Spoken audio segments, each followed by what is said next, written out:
Right, we're live. Are we? Hi everyone. Sorry, I know I'm a wee bit late on, but we were having a wee chat behind the scenes, weren't we?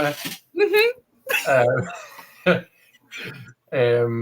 I'm going to. Are you happy if I go live on Instagram as well? By the way, Aye, 'cause that's where I usually go live. yeah. To be Oh. honest, nothing really much happens over there for me, but I like to go live across both anyway. Right. Okay. Right, that's us. We're live in both. Hi everyone. Hope everyone's doing okay. I've got a wee surprise. I'm pointing that this way. Surprise guest for you today. Our beautiful Marion.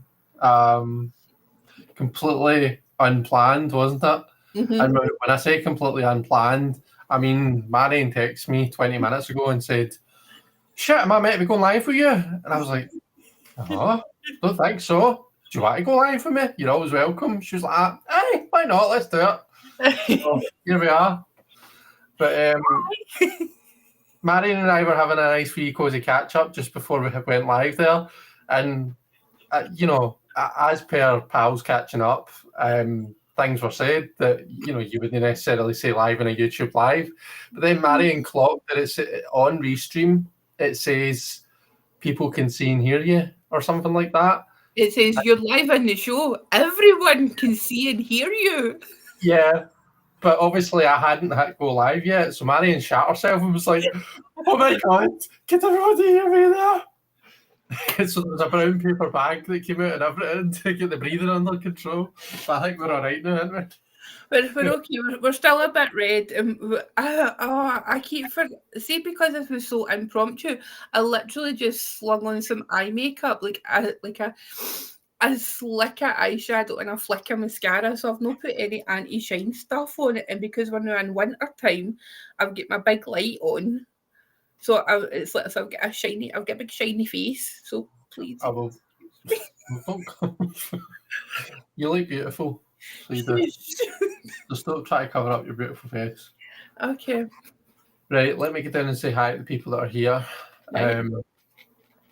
Can I see the chat? See on the right hand side have you got a button? Oh, I can. There you go. So we've got Saoirse's here. Hi, Saoirse. We've got Scott's here. You know Scott, don't you? I do, Scott. Hello. Have you met Scott? Yes. Have you? Oh, right, cool. Just checking. Is that the same Scott that came to the Witchy Bazaar? Aye. Yeah. I mean, I've met Scott. I never forget a Scott. We've got Tony's here. Hi, Tony. And let's see, Ferdiad's here. Hi, Ferdiad. How you doing? Our lovely Jelly's here. Hi. And Chris is here from Australia. Oh, hey, Chris. Morning. Sorry, I'm not very good at this. I wasn't going to say anything. You say it all without saying anything, madam. Get a very loud face. What can I say? I need to tell you what that shady bitch said to me at the weekend, by the way. For me? Aye. You're obviously going to say it. No, you're fine. You're fine. We love it. What did say? So let me get to the bottom of the chat first. Janine, hi Janine.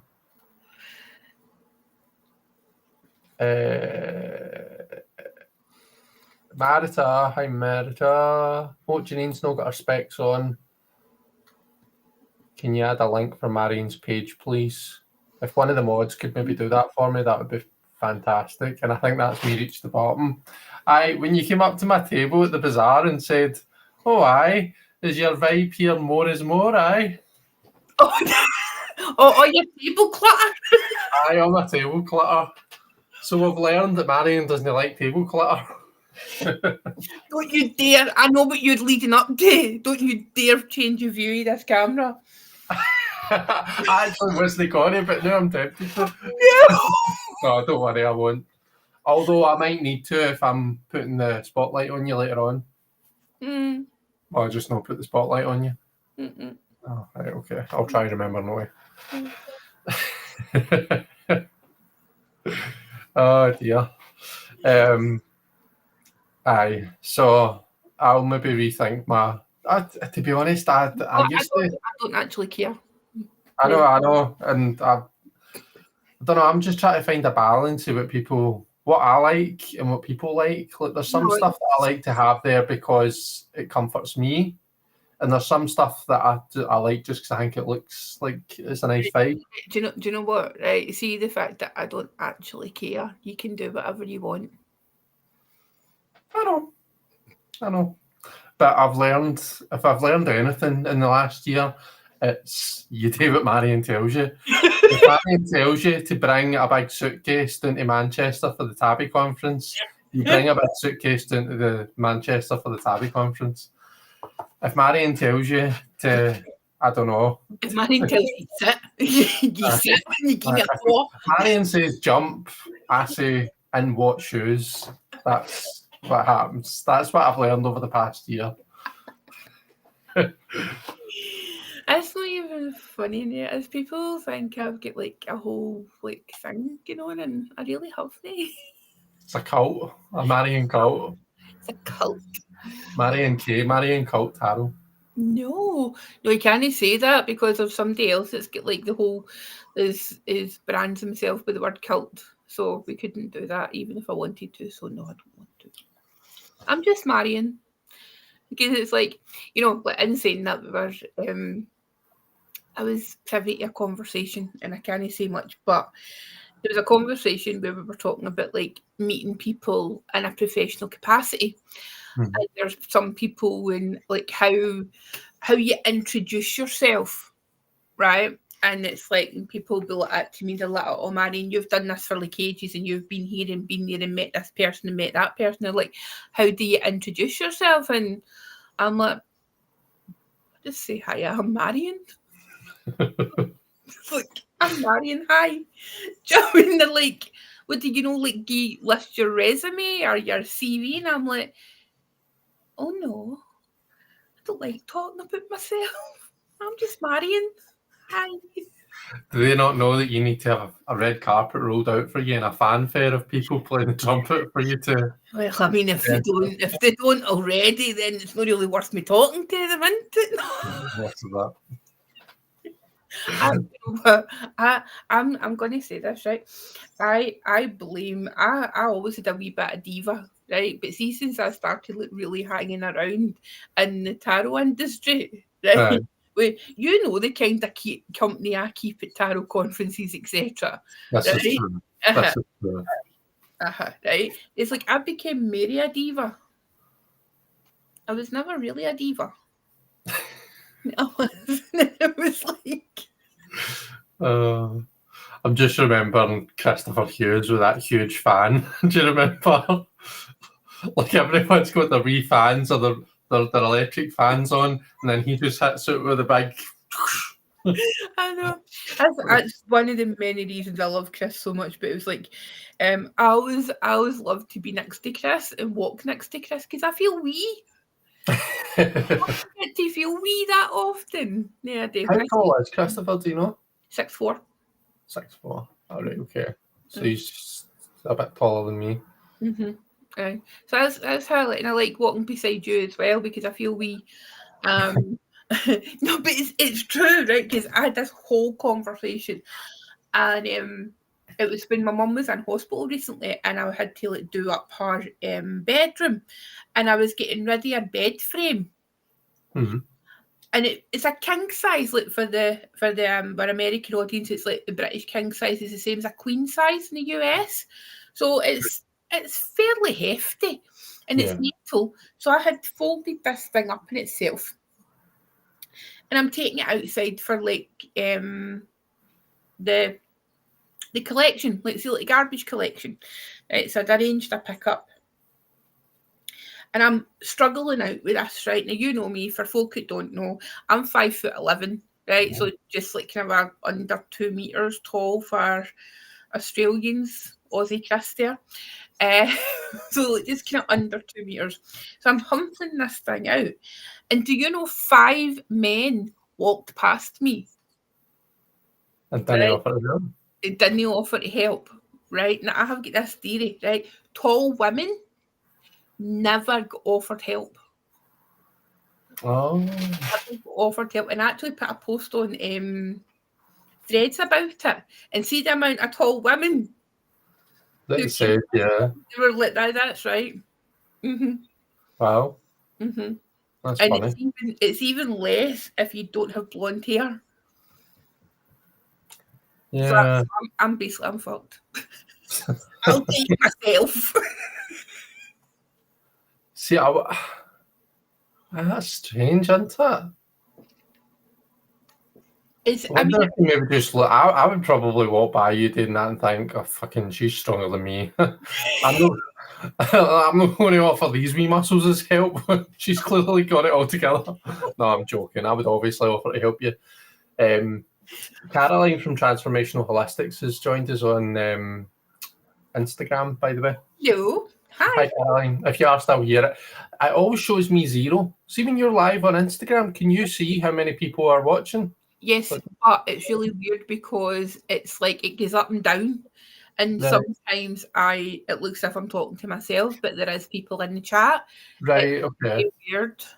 right. That's it. It always shows at 0 for me, so it does. And I'm like, is that because people are coming in and then just going straight back out? And I'm like, is it maybe because on Instagram you should really we should really be portrait rather than landscape. So on Instagram we're kind of just landscape right now. So I don't know if that's something to do with it. People are seeing that and then just clicking back out. Or something. Like Aye. I'm actually going to go into this and see. Let's see what it looks like. And horrify myself. Is it bad? That's actually fine. No, we look the way we look. Yeah. Oh, that's fine then. Aye, we're fine. There's 2 people watching. Oh no, there's only 1 person watching because I've joined. No. Beach to Dancing is watching as well. So hi, Beach to Dancing. Hi. So what was that? I saw something there. Ferdiad knows Christopher Hughes. He says, on the subject of divas, you mentioned La Hughes. Of course. He's like one of my soul Scorpios as well. Linda says, marrying us old women are pretty much invisible as well. So it's not just about tall women. No, it's like you reach a certain age as a female, and it's like you just totally become invisible, and it's really weird because I've not really reached it. I think it's maybe because I'm tall. Hmm. Do you know what I mean? But there is this kind of a like invisibility thing as well, and you know what's quite nice. Yeah. Then you can just behave whatever way you like, and nobody really notices you. And fuck off. I think it's just for level of tolerance. So I've definitely noticed since like I turned 40 a couple of years ago. It's like I've never really given a shit, obviously, but there's something that happens, and you genuinely just do not care. You just, it's very liberating. So there's like a kind of liberation that happens. Yeah. And it's like the old saying, it's like all life begins at 40. And maybe it's not necessarily life begins at 40. It's just that you just have got 0 tolerance and you give no fucks. Maybe that's what it is. Do you know what I mean? Your bag of fucks runs out at 40. Aye. Maybe that's what I need to have. Maybe I need to turn 40. I've always cared far too much. So I have always, see, even since I was a wee boy, like I've always like stressed, and I'm one of these people that will like think about things after the fact. Like I'll mull things over in my head, like proper typical overthinker. I'll think about conversations in work for like afterwards and be like, oh, like, how did that come across? How did that come across to everybody else? Was that would they maybe have taken that the wrong way? Do you know what I mean? Like stupid shit. Aye. But roll on 40 when I don't care anymore. It's I don't worry about age anymore. Neither do. It's like the only time I really, really get myself upset about age it's weird how I have what my relationship with age, right? It's not like I'm not vain in any sense, but I will dye my hair. I'm not prepared to embrace grey. Um, but it's like when I was turning, see when I was going from 29 to 30, I was devastated. But that's right in the middle of your Saturn return. So it's exacerbated. You know what I mean? When I was turning like 39 to 40, it was like, whatever. Mm-hmm. You know, it's like, right, okay, I'm all right. I enjoyed my 30s. My 30s were fun. You know, Yeah. well, for first part, first part of that decade was fun. Second part, not so much. No, not so much. No, but you deal with it. True. Mm-hmm. Was Kaz saying hi? MI6 specifically recruit women over 50. Ooh. Interesting. Because they're invisible, because of that invisibility thing. Mm-hmm. Right. Interesting. Jelly says life does begin at 40. That's when you start losing your fucks, yeah. Aye. You really do. The 30 ad says also explains why men who don't want to fuck women tend to treat them better because we actually see you as people. Oh, listen, Mars has been into Scorpio. Scorpio's my 12th house. I'm not getting involved in that. I'm not interested. Have you Yeah. gotten any new decks or any new acquisitions recently that you would like to share with us? I did. I get loads of new acquisitions. In fact, I'm going to need to go away to another room now to get some of them. That's fine. What I'll do is I will hide my desk. I'll maximise myself and I'll hide you and just shout when you're back because I'll hear you, or in theory I'll hear you. Can you? Yeah, I can still hear you. So yeah, just let me know when you're ready for your close up again. And in the meantime, I will cover off some comments. So Janine, you'd asked for a reading, but we're not doing readings tonight, Jean. Not for I'm not doing readings for you folks. We'll all be doing a wee spread later. Well, I've not actually asked Marion yet. I've got a spread, and if Marion willing, we'll all pull cards together. But I'm not doing readings for other people tonight. But what you can do is you can contact one of us. Marion and I both. I mean, Marion more so than me. She's got a thriving tarot business. I'm back. Full-time job. Oh, she's back. So you can contact Marion, or you can send me a wee email if you want to book a wee private reading with us. Or pop in when you see me doing one of the lives where I'm doing readings. I might actually appear over the weekend, to be honest, folks, because Sandy is away over the weekend. He's driving down to Cardiff. So I'm at home myself with the dogs. I have no car to go anywhere, so I might make an appearance. We can go on a meet date if you want. We can go on a meet date. I would like that, but I don't have the car to get out, Marion. That's the only thing. We never had a taxi. I suppose I could do that. Aye, but then the dogs. That's the only thing. I wouldn't be able to. I'd want to come out and just no care about having to get home for the dogs. Whereas if they're in themselves, I don't want to leave them too long. Try to insinuate that I would take you. I would lead you astray. No, but remember last time we gabbed for ages, didn't we? We went to the haberdashery. Did I tell you what happened to me after that? Actually, you walked for ages. Yeah, because Sandy had wanted me to get him something from. It's a cauldron.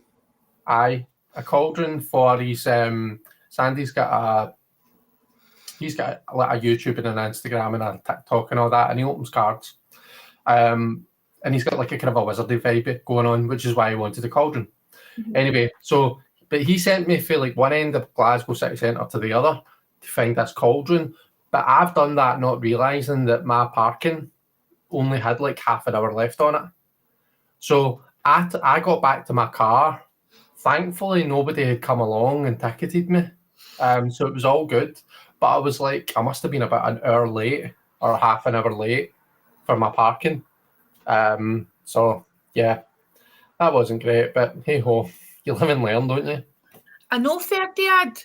I know. Elemental Cartoman said doesn't do public transport. I know. And he calls me a diva. What's that all about? I will have you know that I was on a bus last weekend. I lured myself to the public buses of So Glasgow. So Thank you. when I was going up and down to the hospital, I was like, I cannot possibly get the bus to the hospital, because like the bus route it goes on like a dual carriageway, and it's like if anybody has ever been in like on like a bus right going up a dual carriageway and it rattles, so it's literally like a bone rattler, and I was like, I just don't have enough calcium in my bones these days to put up the journey up and down to the hospital on a bus. So it was a couple of times that I got it down, and the first time I went on it, I hadn't been on a bus for years. Mm. I just kind of stood there, and the driver was like, "Have you get your debit or credit card?" And I was like, right, put it on there." And I'm like, "All right," and he's like, "See that wee one up there?" I'm like, He's like, "You just tap it when you're getting off." I'm like, "Oh, thanks." Thank you. I was like, "Thanks," and he was like, "Your first time here?" And I was like, "For quite a wee while, aye." Yeah, it's quite handy though, isn't it? Because you don't need to have that moment where you go on the bus and you think, "Oh fuck, where am I going again? What street is it that I'm going to?" Aye. You just tap and then You tap off, and it's as easy as that. It's great. tap on, you tap off. That's it. You just need to remember and tap off. Well, this is true. Janine says, "Oh, that's okay. That's what happens when I watch with no specs. I like your spread lives anyway, Chris." Oh, that's good. That's good. Cool.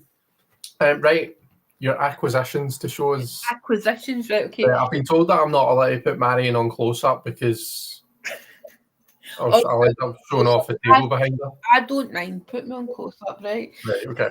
This is the reality. I feel time tarot and astrology consultant who does a whole number of things, right? It's like my desk with the best will in the world. I wish it was amazingly tidy and everything, but it's chaos. Right? It is just utter chaos. Oh my god, can you tell I'm a Taurus? I've bought so much stuff. Would you want me to start with decks or stationery or crystals or smelly stuff? Jeez, well, I don't. You start where you want. Well, why don't you start with the? Let's go smelly stuff. Right. Crystals, stationery, decks. Okay. Right. So smell stuff. So I treated myself to a new candle, Son of a Witch, with you ever had their candles? No, but I've seen that person about. They are amazing. Sure. They are fantastic. This one is black plum and rhubarb, which I actually think you would like because it's quite like kind of dark academia. Right. You know, that kind of vibe, like kind of like very like kind of like dark velvets and purpley, and do you know what I mean? Yeah. Right. Yeah. Mm-hmm. It's very nice. Put it this way: if you're a Scorpio, you'll like it. Okay. Lovely. So I get that, and then as I was telling you, I was in Edinburgh for a business lunch on Tuesday, and when I'm in Edinburgh, I always like to drop by Black Moon Botanica. Right. Okay. Yeah. Right. I have a whole love-hate relationship with that, but you don't need to know that. And I absolutely love. I only really buy the perfume, oils, and the things that they make in house. Okay. Because everything else I can get like elsewhere. You know, it's like if I want a book, it's like I've got more books than flipping the British Library. Sometimes I feel like, you know, so if I don't need books, I don't need decks. So it's the stuff that they make. and they make these ritual mist sprays. So I've got two of them because this was the first one I got, and it's called Black Moon Lilith. Now usually they've got a whole range of a fragrance, so I was like, oh, I'll need to go in and see if I can get the Black Moon Lilith in a perfume oil. Then they have it. They don't make it in a perfume oil. It's absolutely devastated. But this is gorgeous. So I'll spray this round about myself if I'm like maybe going see before I do my live readings on Instagram, or if I do a reading for somebody. It's so good. Then so I get their other one, and it's called Temple of Venus, and it's for pleasure and harmony. So you can spray it on like your clothes, and you can spray it on, let's say, for instance, like your bedding, if you're maybe, saying nothing. Right. But your Black Moon Lilith is for shadow work and divination. So right. Give yourself a wee spray that. And then you've got the Venus one. So that's nice. Then talking about perfume oils, I get Thin and Veil, and I get Wild Abundance. I don't even know. Fragrance things are a horrible thing to talk about online because you can't smell it. Can't smell them, but they are still quite nice to see. I stocked up my candle, my wax melts. They do 3 for £12, so so they've got one that's it's called Mercury Retrograde, and then you've got one that's Hecate, Queen of the Witches. That's the same fragrance as how the perfume oil that I wear that you know me for. Right. Yeah. That smell. Right.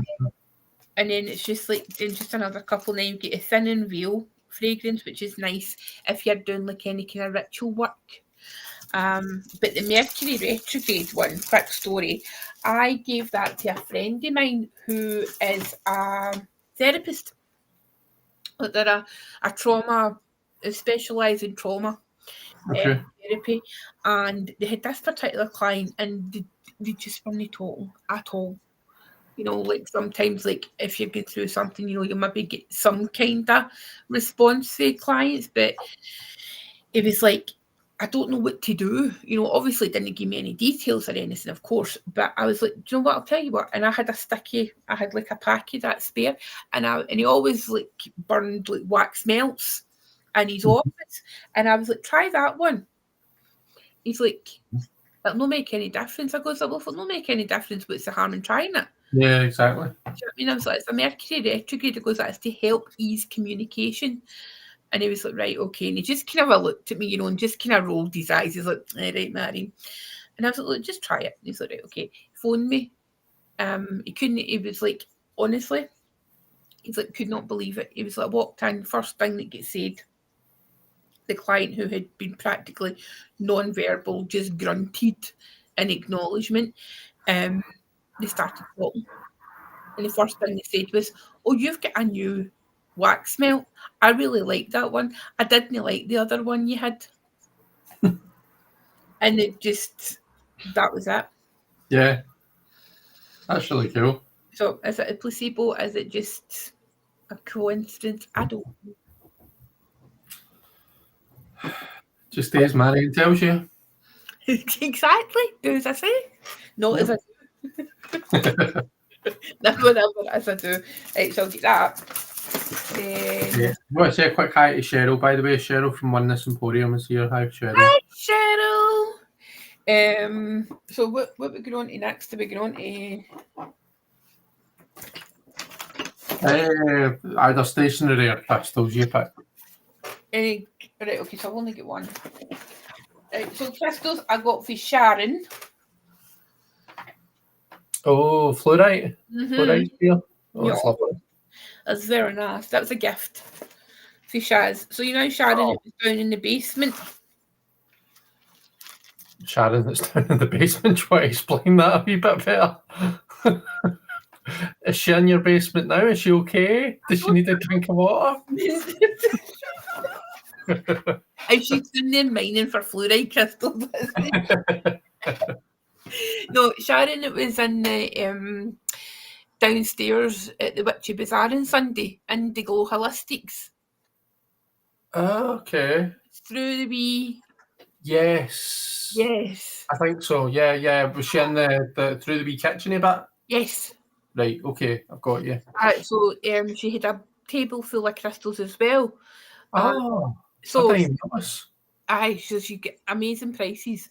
So Sharon, I have known. Oh, me and Sharon go way back, way back to like late teens, 18, 19 we were. And Anne Heritage, Sharon. Right. So that when my sister passed away, Sharon was one of my sister's best friends. Oh, okay. Well, some people get property, other people get money. I get Sharon. Oh, no worries, Aussie Alchemist Chris. He's away. Bye. Have a good day, Chris. Oops. Yes, I'm very pleased with it. I go through phases with my crystals, whether or no, like sometimes I'll like collect towers, with Yeah. obelisks, and then other times I'll go to my spheres. So it's like I've got a whole galaxy of crystals, Yeah. spherical crystals, which I like. So yeah, I'm slowly but surely acquiring them as well. I got this recently. what you got? It's quite unusual. Oh, I better embiggen myself. Please treat Just yourself. just quickly whilst I do this. No, I want you big. So it's like almost like a wee caduceus effect. Uh-huh. And one side is, I'm sure this is amethyst, and I can't remember what this is. I Is don't know. Is that no leopard? Looks like some kind of leopard. Kind of a like leopard printy, yeah. Very nice. Yeah. Yeah. Anyway, sorry. All right. Brief interlude. Back to you. Well, back to me. Okay. Then what did I get? What else did I get? Oh, my decks for Tarot by Peachy. Because it's impossible to go to Glasgow Witchy Bazaar and no treat yourself to a deck for Tarot by Peachy. This is true.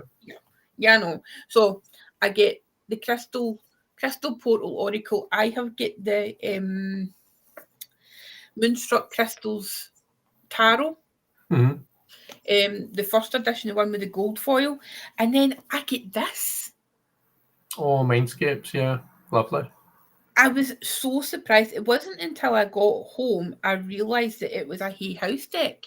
I was, because you know how I feel about Hay House, but anyway, we'll not go there. That's a story for another life. That's a story for another time, right? But as I was saying were you in my Instagram live on Monday? I was, yeah. When I was talking about that. Yeah. Go and look up the creator, right? John A. Rice on Instagram. Oh yeah, you were perving on him, weren't you? You were talking about how he's dead good looking. I was not perving. I was simply admiring his form. But he's a bit tasty. No gonna lie. There you go, folks. So I've seen the Mindscapes Tarot, but we've not seen John, so we need to go look up John. So I would maybe go and, you know, I'm maybe do a bit of research, find out where he is, what his bits and bobs are, see if he can come to a conference or something. Right. He's getting his bits and bobs out. Listen, fucking Mars and Scorpio, my 12th house. I'm not responsible for my actions.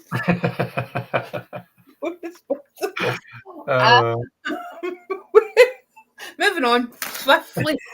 Right, okay. Well, I go to stationery. Yeah, sure. Because I've got a fucking haul. Oh gosh, right. So I have, right. So there is this stationery company, right? You know me, Chris. You know I love stationery. So they are. Exactly, right. So there is this US company. It's a small business, only they're huge, right? And it's called Unicorn Eclipse. John is lovely and always up for a conversation. Oh, really, Cheryl? Oh, really? Is he UK based, Cheryl? Or is he US? Let me see. Just seeing this. Going to get into the about the here we go. Award-winning actor. Writing and artist specialised. Oh, see that in oil passes, one of the few artists working in his medium. Oh, he's in New York. Don't mind us, folks. This is very much necessary research that Marion is doing right now. It is necessary research. He's based in New York. She's the US. Well, actually, I'm possibly going to New York in May for a work thing. Ooh, exciting. Can't talk about it just now, but you know. Right, okay, so Unicorn Eclipse, right? They are a small business run with two sisters who've got a YouTube channel, and absolutely adore them. I adore their stuff. So they had a sale recently, and what they have is they had like mystery grab bags where it's like stock that they're maybe discontinuing or stock that they've got too much of, if there's maybe like a slight second aspect to them. So these are just the notepads, right, that was in this. I swear to God, I get two because, you know, right, okay, so they've got these, right? So they're sun catchers, right? So you basically Let me see if I can flip your camera, Marion, because it's mirrored. There we go. I can read that. Right, okay, so these here are like the sun catch. So you know you put them in your window, and then when the sun shines and it creates rainbows like prisms. Right, yeah, I got you. Right, so that's them. Then Nice. Such a child, honestly. Right, then I get this is like, which is a monthly dateless planner, like a desk planner. Okay, cool. Love this. Love all the things because I don't have enough notebooks, honestly. Yeah. And I get 4 sets of post-its. This was across 2 grab bags, right? So 4 sets of post-its. Nice. See them? Yeah. They're so cute. Oh, it's like, look at the designs. Oh, yeah. Right? Love They're adorable. I gave Sarah away Taro by Peaches and stuff as well because I had more stuff than this. I was like, I need to get rid of this. So I'll get that notepad. Then that wee one.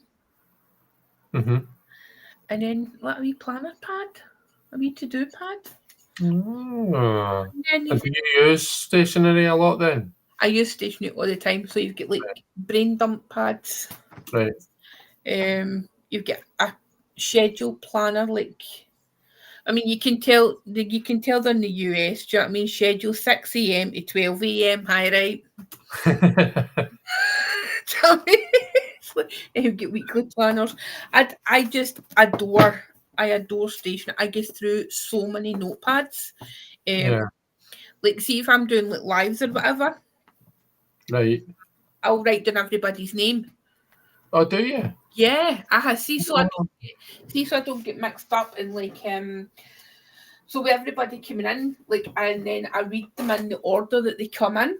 Yeah, I've noticed that you did that, but I wasn't sure if you were looking at something on the actual phone to do that. But no, now you're looking at your notes. I'm very old school.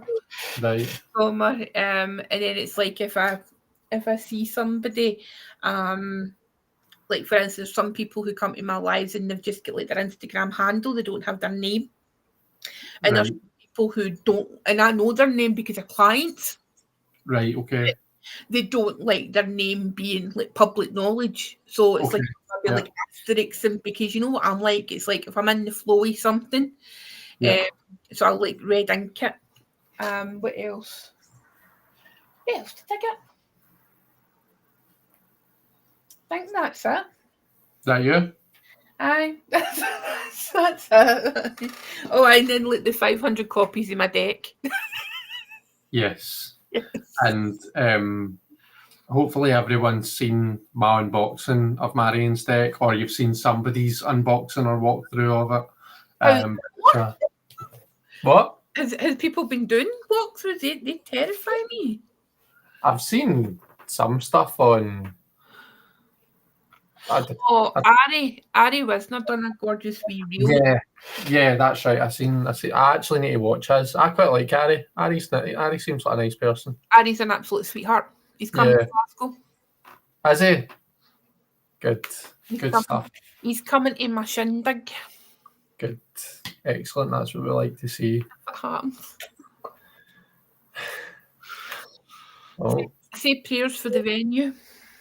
Oh, right, yeah. I know. That's...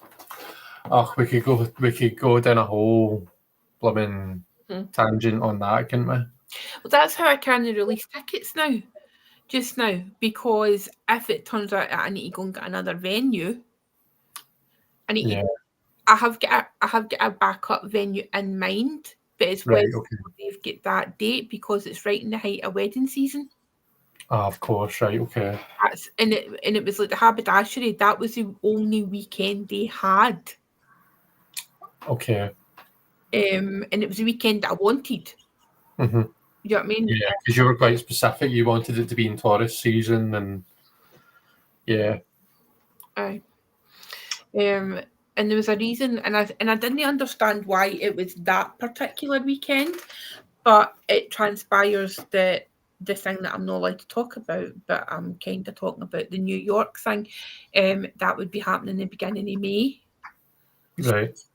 If I'm away, then obviously I wouldn't be able to. Do you know what I mean? Yeah. And no, got you. Can't astral project. Damn it. Mm-hmm. Oh, this is really confusing. Can I be flipped round the other way again? Yeah, you can. Okay. You sure can. Oh no, I don't like that. I mean, there's only two ways I can have you flipped. This way. Right. Okay. Right. Keep it. No. Keep it the other way. Okay. Keep it. I prefer my hair that way. It's I confuse myself. No, just leave me. Just leave me the chaos. I wonder, am I mirrored? Oh. No, I can't be, because you can read the deck titles behind me. No, I'm not mirrored. That's good. No, you're not. Yeah, I was a busy boy on Sunday, so I was. I read for 8 people. I had like a full thingy. Yeah. So I actually only got like 15 minutes, because I make my slots half an hour, even though I only read for about 15 minutes. So in theory, if I wasn't such a gab shite, then I would, do you know what I mean? Then I would have 15-minute break in between every reading. Mm-hmm. But I am, so I didn't.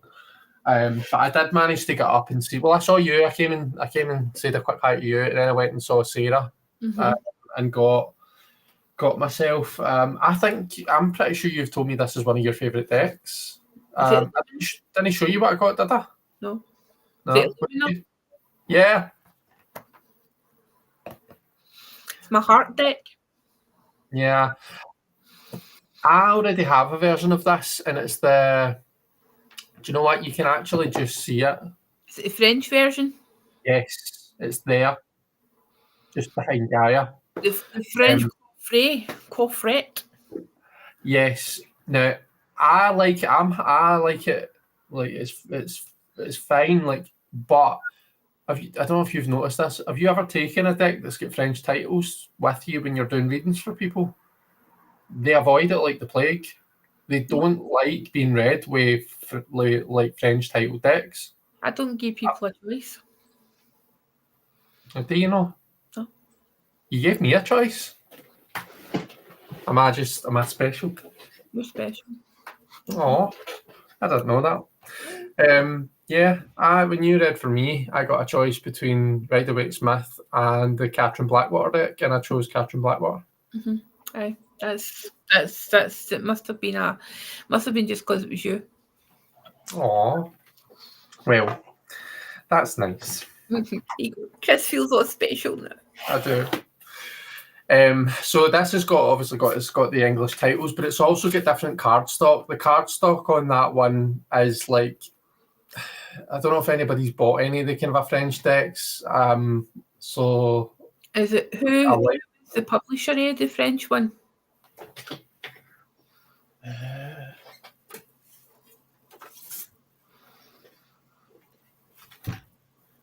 Arcana Sacra. They're usually nice. It was the actual because the French version came out way before the English version. And it was just it was the way that it had been done, and I always find that when a French publisher picks up a deck, they do a really good job normally. It's not bad. It's like do you know what my issue is? I'm a riffle shuffler, and it's quite sturdy cardstock. So it is a chunky deck, and it's quite sturdy. And it is glossy as well. So if you don't like glossy decks, then you want to like it.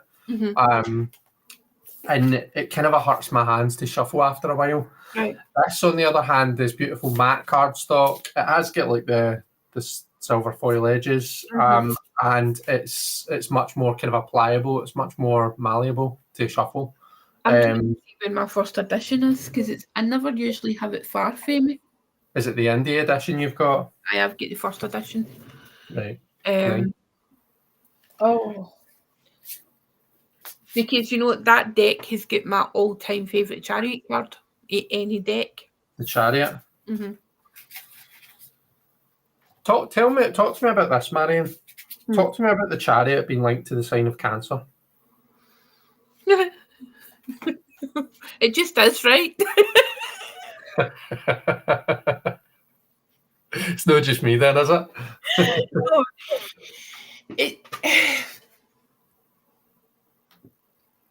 Let me think. Is that a deep question? Is that too deep a question for a wee throwaway? For me, it's like so if you think about the Wheat Smith, right? Okay, so weirdly enough, right, I have got this mini borderless Wheat Smith edition, right? This mini one, right, and it's got a Chariot card in the front of it. Now, I can't remember where I learned this, right? But there's some kind of connection between the High Priestess and the Chariot. Right. And it's now whether it's the crescent moons on the charioteer on his shoulders. Sure. But there was definitely something about the fabric. Maybe somebody in the chat can know. But there was something to do with the fabric that was connected to the High Priestess. Is it maybe because of the veil on his chariot, like the drapes in his chariot? Are they maybe kind of a link to the High Priestess's veil? Or is it the colour of blue? Is the same colour of blue in our dress or gown? I remember, I don't know, I think it might have been a Cat's book. A Marcus Katz. Right. I'm just looking for the two cards in my Wheat Smith here just now. There's somebody picked up. There's some kind of connection somewhere. I've not actually looked at this. This is like a proper wee replica. Why wouldn't it be? Because it's a freaking mini version. Yes, it will be possible to purchase my deck. I'm just looking at comments here. We are not at that stage yet because I'm still fulfilling Kickstarter orders. So Kickstarter tonight, that's what I was doing. That's why I was at my computer. All EU. So I'll tell you where I'm in the shipping process. All UK orders are out. People should have got them because they were sent next day special delivery. The rest of the world, except for the US and the EU, have been sent.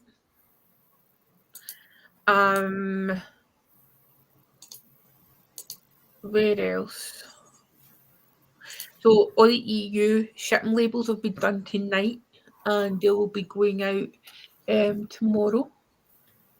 That'll be the EU, and then after that, it'll just be the States. I've sent a couple of test parcels to the States just to see what's happening with the tariffs, to see if they land okay, because the Royal Mail they've played a blinder and they have done pay the tariffs before you send it. But I just wanted to check a couple of parcels. Do you know what I mean? Do a couple of test runs first. Yeah. And then I can just batter through with them. But everything, all the decks are pretty much packed up, ready, just waiting a shipping label. Oh, good. Maybe about another week.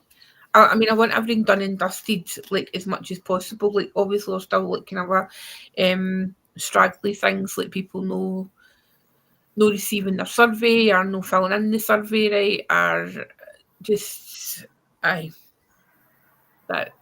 kind of challenge and stuff. Yeah. But it's been really interesting. It's been an interesting process, as in seeing who can follow the instructions and what nationality is the best at following instructions. It must be such a relief to nearly be done with it, though. Like, not be done with it, that's not what I mean, but you know what I mean, like to almost be finished, like fulfilling the whole thing. Yes, because it's been a long. I think pretty much the whole time I've known you, that you've had it. Like, it's been a plan. Do you know what I mean? Well, it's been like, when did I have my first ever Zoom meeting with Terry in the 20th of April 2023. Oh wow, right, there you go then. And the reason I know that date exactly is because it was a massive big eclipse day, and it was a day that I gave up smoking, and I've not had a cigarette since that day. I've not even had a draw of a cigarette. You know. Marita, that's the universal weight. Oh, the Lumina tarot she was talking about. I think it's the one that I've got on the table just now. If it was the other one, then it was the Lumina. Mm-hmm. I'm really upset I can't find my original one. You'll find it when you're not. You'll find it as soon as you're off. You'll put your hands on it. I know. See, if I didn't work in such chaos, I'd be able to just sit. But honestly, I've got everything here. You know, it's like I freak myself out sometimes. Oh, do you know what deck I've got? Which I actually, oh fuck, yeah, it's everything gone flying. Have you seen this? Tarot of the Cosmic Seed. Mm-hmm. No, maybe I don't think so. It doesn't ring a bell, no. So gorgeous. I gave an advance copy back in January. I think it is out. I think it's out. Right. It's a Wiser deck. Okay. It's gorgeous. Oh, I like the blue sides. It's absolutely gorgeous. It's like a collage deck, but some collage decks I really like, other ones I don't. But my friend Laurie was like, gave me this to have a look through, and I just really connected with it.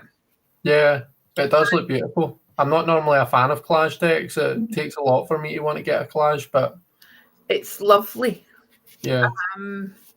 And it's very readable. Because you know, sometimes collage decks you're like, is it really? I mean, so the titles have been changed, right? There's that, but the ones, I think the suits are still right. And you know, I've got this bit of a thing, right? I love and Illumina does this as well. They have swords through a flower, and the Three of Swords. Right. And I love that. So I do. Yeah, I've never been a big fan of the whole Solabisca swords through the heart thing. No. It's just never been my bag. I don't want to be restricted to the negatives when it comes to that card. It's an interesting card. Do you know what I mean? It's a card of Saturn. Yeah. That is. You know, but it was weird. I always remember, see when like the Light Seers came out. Mm-hmm. And you know how like Chris and Donnelly, she did the Muse Tarot as well at the same time. Yep.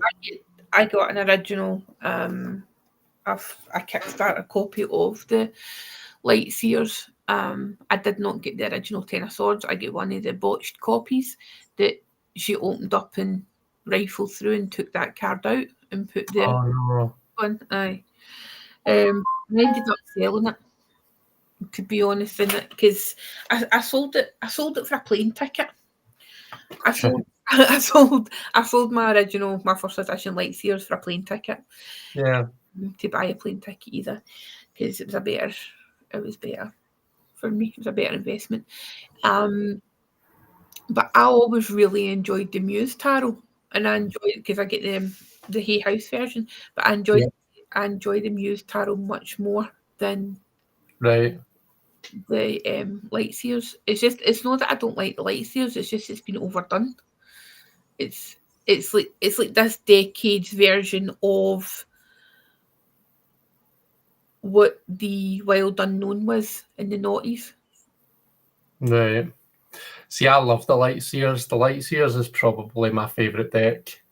If I had to pick one, that would be my one. In fact, I've got one of these, and that does have the original Ten of Swords and the second, the new one. Aye. So it was one of the, but I didn't have this for years. I only had like a mass market, the green box one, for years and years and years. But everybody, kind of most people on my channel know that this is my deck, Unicorn. Was that your unicorn? This was, yeah. And one of my lovely viewers, in fact, his name Jones Davy. He sometimes pops in, so we might see him at some point. Right. I'm sure it was Jones. I'm starting to doubt myself now. That's terrible. Anyway, he messaged me and says, "Look, I've got this copy," and people were selling this for like hundreds and hundreds. Do you know what I mean? It was like ridiculous. But he was like, "I've got this copy. It's a second copy," and he sold it to me for a really reasonable price. Do you know what I mean? Considering what he could have got for it, which was really sweet. And yeah, so I've got this. The problem with having a deck like this is you're feared to use it. Do you know what I mean? Like, you don't want to. Like, there's no way I'd be taking this and using it at a market or something like that. No. It's a shame. It's important to have decks that are just for us. Yeah. I think that, and that's what I'll say. Like, there's decks to collect. There's decks to keep just for ourselves. There's decks to use, like, for online, where there's no any risk to your decks getting damaged, apart from you damaging them yourself. And there's decks that you don't give a fuck. Yeah. That have been. It's like my wee like Radiant in a tin that's been everywhere with me. Do you know what I mean? There's like about 6 gallons of tea on that deck. Do you know what? Yeah. Half a bottle of vodka, it's like. You wouldn't have any other way, I'm sure. Exactly. But no, it's just, how did we get onto this, Chris? We just rambled, didn't we? We just like. I know, we do. We started talking about the chariot. We did. Aye, that's right. I asked how you link the chariot to cancer. Yep.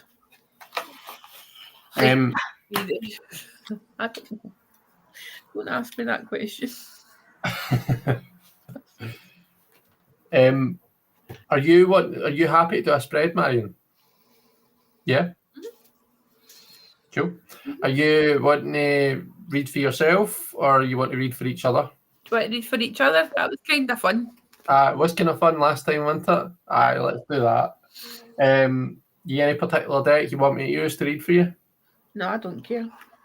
Okay. I would just know the Light Seers. Just know the... Okay. What am I in the mood for? Steady.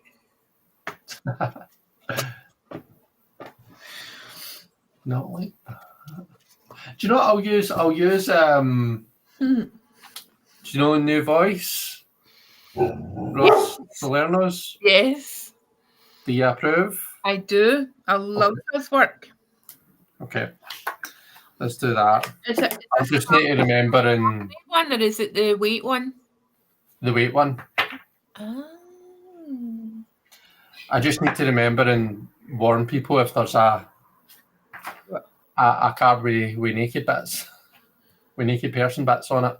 I'll be oh my god. I know. Poor Marion. She's not used to seeing that kind of filth. No, genuinely no. I listen to my filth, audiobook filth, but I don't know. I need to tell you about my audiobooks. Oh my god. So, do you know? Same. Like, see, if Scott, I don't know if Scott Andrew's still here, but he's like my. He gives me all the good. I probably shouldn't be saying this because he's not giving me permission to, but now I've said it anyway. He put me on to an author called T.J. Clune, Right. who does. I've only ever listened to his audiobooks. I've never actually read the books themselves, but it's like gay fiction. Romantic. But it's like proper. Some of it's very, like, pretty steamy. Is it romanticy? Aye, it is, yeah, because it's like a werewolfy stuff and like. Love it. Yeah, so look up Wolf Song by T.J. Clune. Okay, so I just finished my So see, while I have been like doing all the stuff for the Kickstarter, right? I've been listening to audiobooks, and I finished Quicksilver, and I was like, right, what else can I go for? So I'm going through like Audible, and there was one that came up, The Wolf King. So I listened to a wee bit, and one of the accents was Scottish. Now I don't know if it's an American trying to get a Scottish accent or if it's a Chukter, right? Because it's like they say that they're from the Northlands, so I think it might be like a kind of Chukter or Fifer. Right. But there is also so there's the Wolf King and the Night Prince. That's a follow up. Oh my god!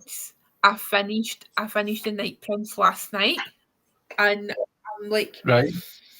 I was listening to it, and then it was like I was on a live last night with Christiana doing something like in a StarCon thing, so I stopped listening to it when I was going to get this. So I was listening to it while I was in my bed, and because I just love myself, I don't bother like putting earphones in because I love myself, right? So it's like right.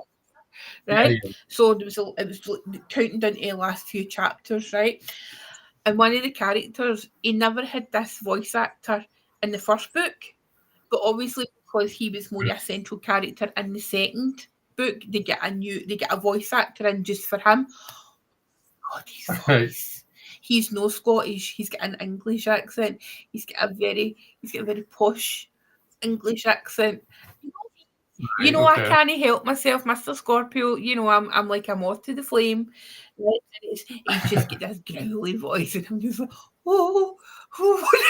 So anyway, right, so it was like last night. It was like getting to the final chapters, and I'm just like, oh my god, no! And the tears were streaming down my face in my bed. I was fucking crying my heart out. So it was an audiobook, and it was horrendous, right? But please, like, if anybody's interested, right? It's and then the third one isn't out until spring, which apparently isn't too long to wait. But it is really long, and it's really cool, the story of the author, because she started out as she published the books like independently.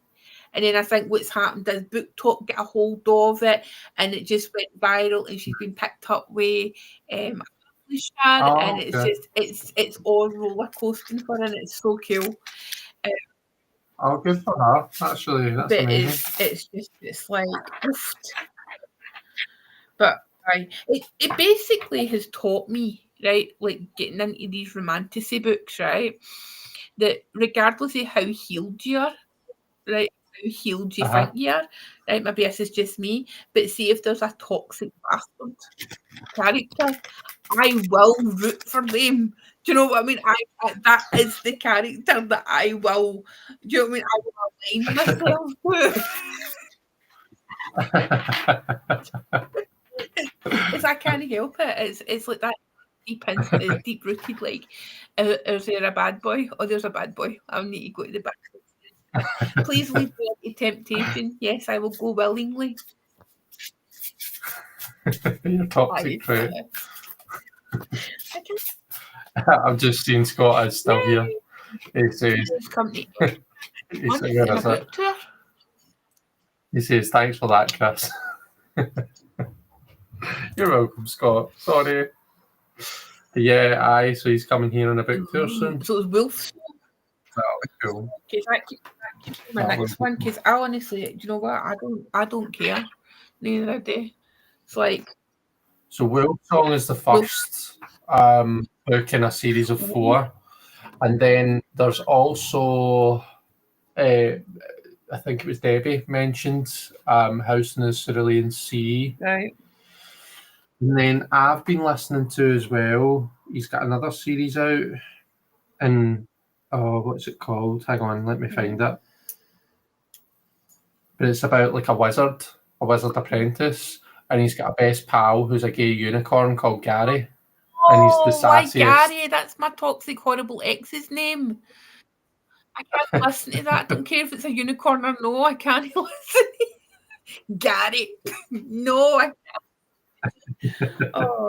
We could go a day trip though into Edinburgh. We could, couldn't we? Well, I'm going to be in Edinburgh at the Scottish Pagan Federation. Right, okay, yeah. I am going to be there. Hey, I've got a weekend and a half that weekend. Friday night doing the Witchy Bazaar after dark. Saturday all day in Edinburgh, and then Sunday back to the Witchy Bazaar during the day. Oh, I think I'm doing both as well. So I'm doing one in the middle. I'm doing Edinburgh and the Saturday. Oh, are you working at it? Oh, are you selling or are you reading? I'm selling deck. And I'm really Mr. Scorpio's going to be like totally nice and like give me a place to stay.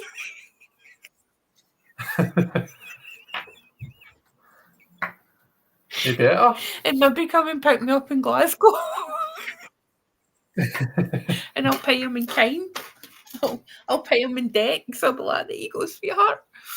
I'll maybe make him think he's getting something, he's only a promise, and then I'll just like fall asleep. I'll be like, Ferdinand, yeah, you should. I think you would enjoy it. Yeah, absolutely. Yeah, everybody has to either listen to or read like romantasy fantasy. It's just the best.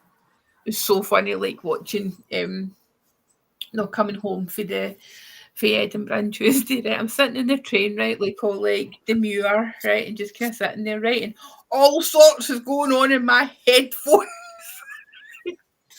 And at one point I started blushing because it's werewolves, you know. Werewolves. And I was just like, woofed. Do you do that thing where you're like, you need to check at least 10 times that the sound isn't somehow magically coming out of your phone as well as your earphones? I did kind of a pay up to the whole like cordless like AirPods, right? I did, but then I was like, no, fuck that. And I have got a wee pair of earphones that I've got an Android. I don't have Apple products as a rule. So I get a like corded pair of earphones. So I look like a dinosaur sitting in the train, like with my wire earphone, but I don't care because see, like the stuff that I listen to. see if that. You can't risk it. You can. No, I'm just getting into it because it's like this whole phenomena thing. I was like, I just don't have the capacity anymore to sit and read a book. Yeah, me neither. You know, I really struggle and I really want to, but I can't. And I was like, no, I'm No. just going to do audiobooks. And it means that I can do something and not really concentrate and just like kind of fade into it. But that was a wee side quest, wasn't it? I know it was. It was. Right, let's do a spread. On a related note, it is a wee sassy spread that I've got. It's a wee sassy. Do you say Mabon or Maybon or something else? Mm-hmm. Maybon. It's okay. So do you want to know about Maybon? Okay. Yeah. Take us on another side quest, no, it's Mario. related, right? Technically, Maybon isn't actually an original. It's not a. It's not a pagan or Wiccan or Wicca celebration that has been about for hundreds of years. Right. There it is. Oh no, hold on. I am talking right. It came about in like the 60s and 70s with Gerald Gardner. Right. So is it not the equinox? It's the equinox. Yeah, but it was never one of the original Sabbats. Right, okay. Or something. I don't know. I could be talking shit. I could be sitting here talking like one of the like imposter readers that I despise so much, but I remember saying that. And plus I've got perimenopause, so you can't be bad to me. No one would ever be I'd be bad surprised. I feel like probably Ferdiad can confirm or there was something. It's no one original Sabbath. I feels like something Ferdiad would know. He's a druid. That's how he knows Christopher. Oh, he's an odd bod. So yeah, I've got a sassy Maybon spread. So this spread is all about looking at the harvest of your year so far, the good, the bad, and the what the hell was I thinking. It's time to get real with yourself and prepare for the cozy, introspective energy of autumn. So if you fancy the sound of that, then grab a deck and join in with us. All right, okay, yeah. Maybon was made up as a name for the autumn equinox. The Maybon is the name of a Welsh deity that's nothing to do with autumn. Oh, there you go. That'll be Mr.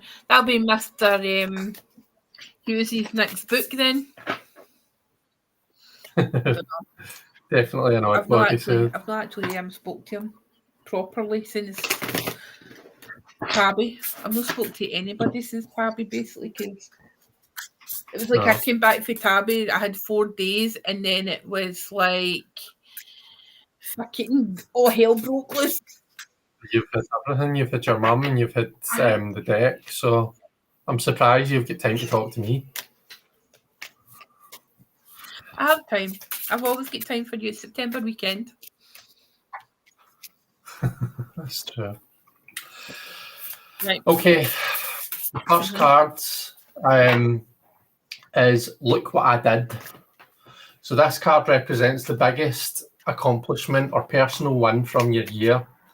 It's the harvest you're most proud of. No false modesty here. What did you absolutely crush? So I'll pop this in the chat for folks. No, oh, by the way, I am using my OG first ever tarot deck for you. Really? My dragon tarot. Look, so rough around the edges. Oh, nice. See? Vintage. Look at how good the fucking cardstock is. I mean, yeah. I've got a copy of that deck. I love it. Right. I don't know if I put that in there. No, I didn't.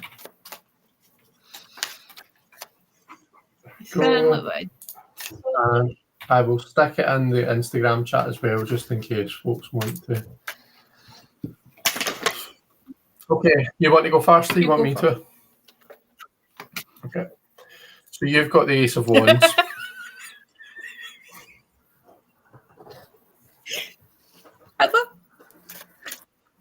You do. So I feel that this relates to your passion project. There's a couple of things I feel like could have come up for you for what you've absolutely crushed this year, because it feels like it's been a really successful year for you. But I feel like this relates to this, because this has been your total passion project for, well, as you've just said, since 2023. But this year is when it's come to life, proper to life, because this is when it's actually the physical thing is manifesting. So no false modesty, and I don't think that there needs to be any false modesty. I think that you've created something that's absolutely beautiful. I definitely think it. I know Scott has got his copy and he loves it. It's just it's amidst the. I'll be honest with you, Marion. I'm not someone who likes to shit all over AI, but when you've got all these decks popping up left, right, and centre that have been created in the blink of an eye, it's just, and then you get like these beautiful oil paintings, all done by hand, all done by a person. It's just really refreshing. And I mean, a deck doesn't need to be AI to be shite. We see that frequently. We've seen lots that aren't. Do you know what I mean? But this has been created with such a genuine thing in mind, and it's something that, to be honest, we don't see a lot of. Not very like there's very few decks that have done what you've done. So I'm pretty sure you are proud of it, but there you go. I think that's just a wee bit. It's really hard. It's really hard for me to like accept that. Like, you know, I mean, I'm really proud of it, and like I know that we've done a fantastic job, but I don't know if it's like a Scottish thing or a British thing or a Marian thing. You know, it's really hard to like, you know, like take that, like to hear that. You know, it makes me so happy. Yeah. You know, it really does. But it was like, it was never ever for, it was never for plaudits. You know, it was never, there was never an intention for plaudits. Do you know what I mean? It was like, of course, we wanted to do well, but we wanted to do well so people can work with it. You know, so people can use it, and hopefully it'll help them. You know, that's always the intention behind it. Yeah, 100%. I totally get it. Okay. So let me see you. What's your look what I did? What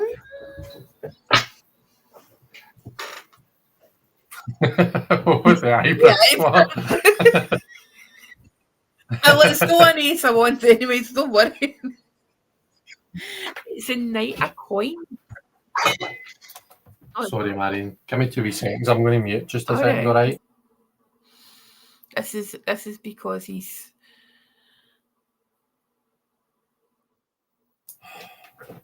dogs. Honestly, man. Are they okay?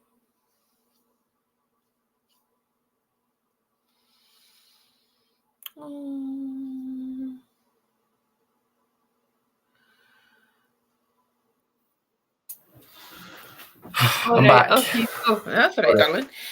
So you have got the Knight of Coins, right? Coins is in this deck, and what I see with this is like, oh look what I've done.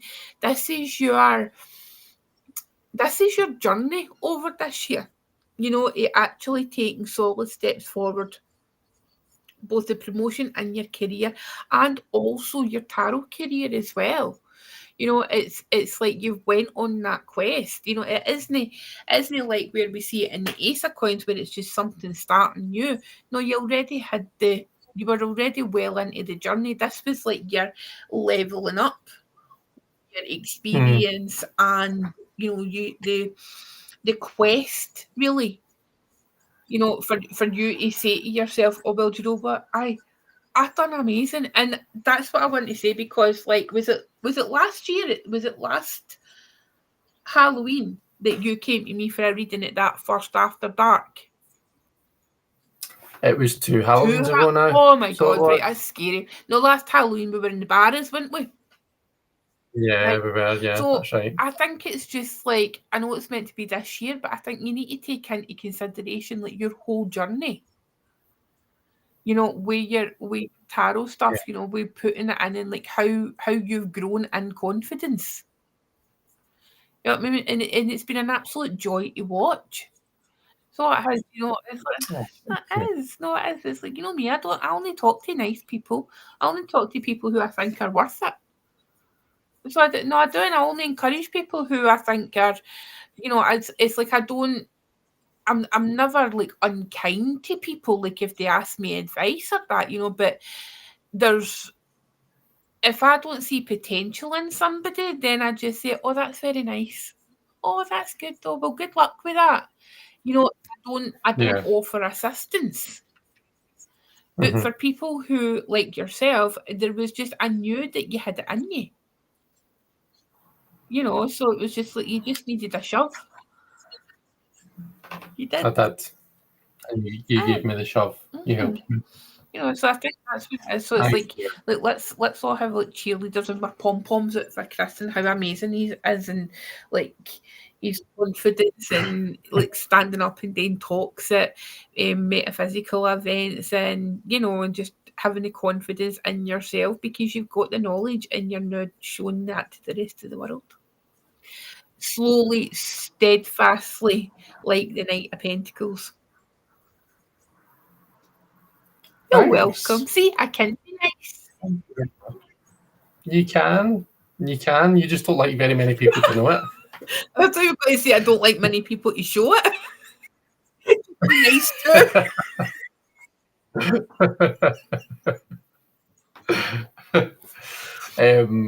In the chat, we've got some people pulling along with us. So we have Marita, who's got the Emperor for her accomplishment. I was thinking it was colouring my Bota tarot deck. Very nice. It's a bota. I think it's a Oh, tarot right, deck. okay. OTA Bota. I think it's a particular Oh, tarot right. deck. But she's obviously maybe it's black and white and she's Right, coloured okay. it. But definitely, when I see the Emperor, I think you like bringing order to things. You've kind of a like Order to chaos. you just kind of gotten so you know. Do you ever get that where your house gets like it gets quite messy and you're like, "Ah, right, I'm going to grab this bull by the horns and I'm just going to blitz it." It's kind of a that. It's like things have gotten so far and then you're like, right, you're just kind of a bringing order. I always kind of think of the Empress comes before it. The Empress is the creativity. It's the output, it's the creating things. And then the Emperor like kind of brings order to things and gives everything a purpose and kind of just gives everything that wee bit more structure that lets the whole unit move forward in a more defined way. So that's what I think of when I see the Emperor. That tells me that you've brought more structure into your life and you've just kind of you've got shit together. Do you know what I mean? That's kind of the way that hits me. And also you've put strategies in place as well in order to because I love the kind of keyword a strategy for the Emperor. Simply because you know it's like it's a kind of it's a taking responsibility card. You know, it's kind of like the buck stops with the Emperor. You know, and it's that putting the strategies in place in order to have that like organization. You know, because like, it's I mean, how Yeah. many times do we write a list? Because it's like, see, the day I didn't have a list at all, and I was just like, all over the place. You know, so Yeah. aye, well done, you, Marita. I know, well done. Tony's got the Ace of Woohoo! Swords. Oh, beginner mindset. It could be right that Tony, if he has get this is because this is the one to shout out and be complimentary about yourself, right? So the Ace of Swords, you be proud is something that you have changed your way of thinking about. That could be. Oh, Yeah, change your perspective. I'm starting to read for folk. I know that's what I kind of fall into not fall into the trap. That's kind of what we do here. But yeah, sometimes I need to remind myself that I don't have all night to kind of do you know what I mean? We can't sit here for hours as much as I would No. love to. But yeah, and then Scott has got the Three of Cups, wee social butterfly. Yes, So you are. On he's using Dreamy Moons tarot, and it's got. Is it the original or is it the blonde version, Scott? the blonde version, the light version. Light Seeker edition. Well, I think there it you go. is. No, light worker. Right. Light worker. Don't know why I'm holding Right, it. so it's blonde.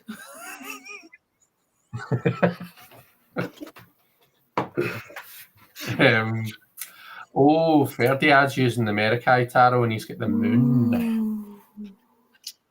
Oh, so if that's your big achievement is the moon. Like the moon is a journey, isn't it? The moon is like when you're kind of you start off in that moon phase and you're like, oh my god, the rug's been pulled out from under my feet. Like I'm totally outside my comfort zone here. But then slowly but surely as you go, you get used to being outside your comfort zone. So to me, that means that you've pushed yourself to kind of a work outside your comfort zone. You've done something that you wouldn't normally have done, and you've really benefited from it. So well done you, because no very many of us are good at that. I would also say as you this year, you've not been afraid to delve into the shadows. Devils. Trisha's got the Seven of Swords. Oh, Trisha, you wee minx. Oh, moon in Aquarius. Oofed. I see the Seven of Swords as being like she's done it her way, regardless of what shite other people would say about it. She's been true to herself. She's found a way to do the thing that needed to be done. She's problem solved it. She's thought outside the box, and she's done it. And maybe there'll be people that said, "Oh gosh, did you see her? Did you see what she did?" But she gave zero fucks, so she did, and she did it anyway. So well done to you, Trisha. You did what needed to be done. Scott's is the original. It's the non-love and light version.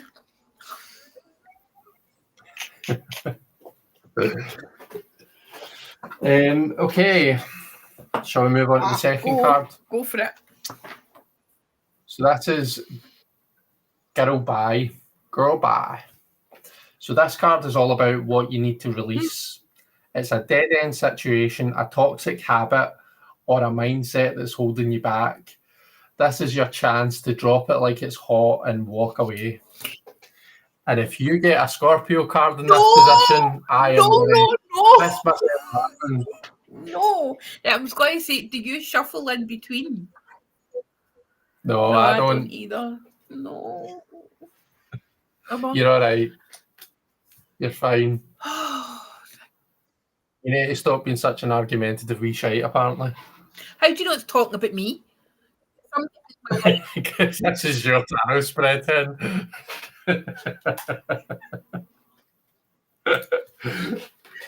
Oh.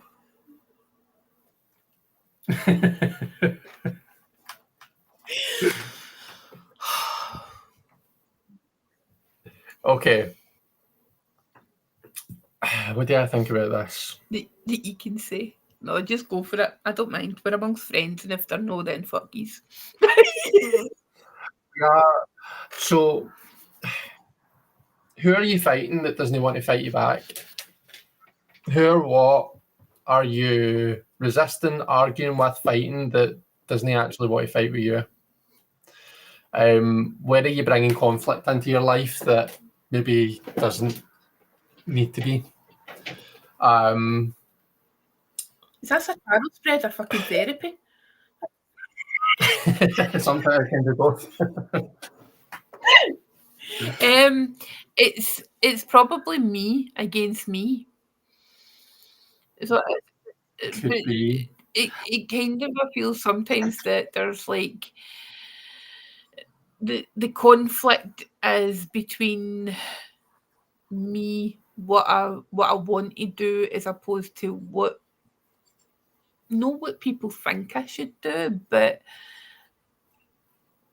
like just feel as if I'm getting chased constantly. I'm getting chased with people who are like the puck in that card is essentially like what I want to do and where I want to go, and then it's like I've got all these like other players like chasing me, like saying, "Oh no, what about me demanding my time?" And I'm like, "No, just leave me alone, go away, just stop sending me messages." I really love the fact that people want to talk to me and want a piece of me, but please, please, I'm only one person, and I do have to sleep. I. Mhm. Yeah, this is Mhm. true. I, the nice thing about this, right? The Five of Wands can be a good thing. It can be a productive energy.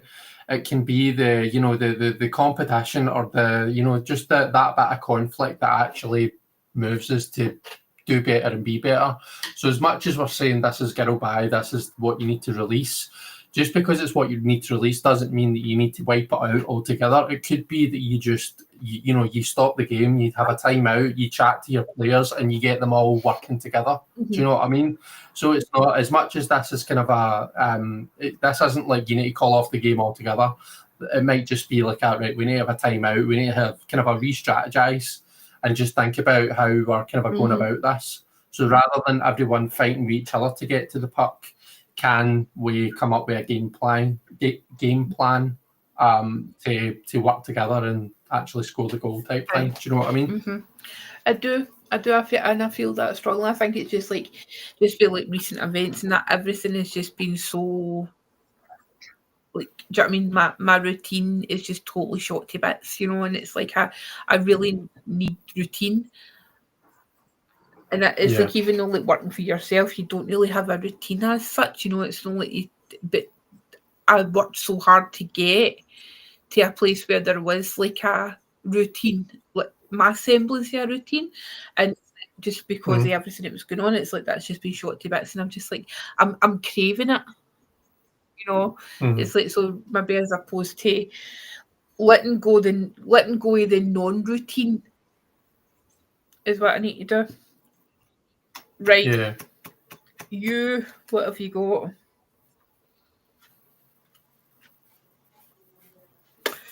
Page of coins.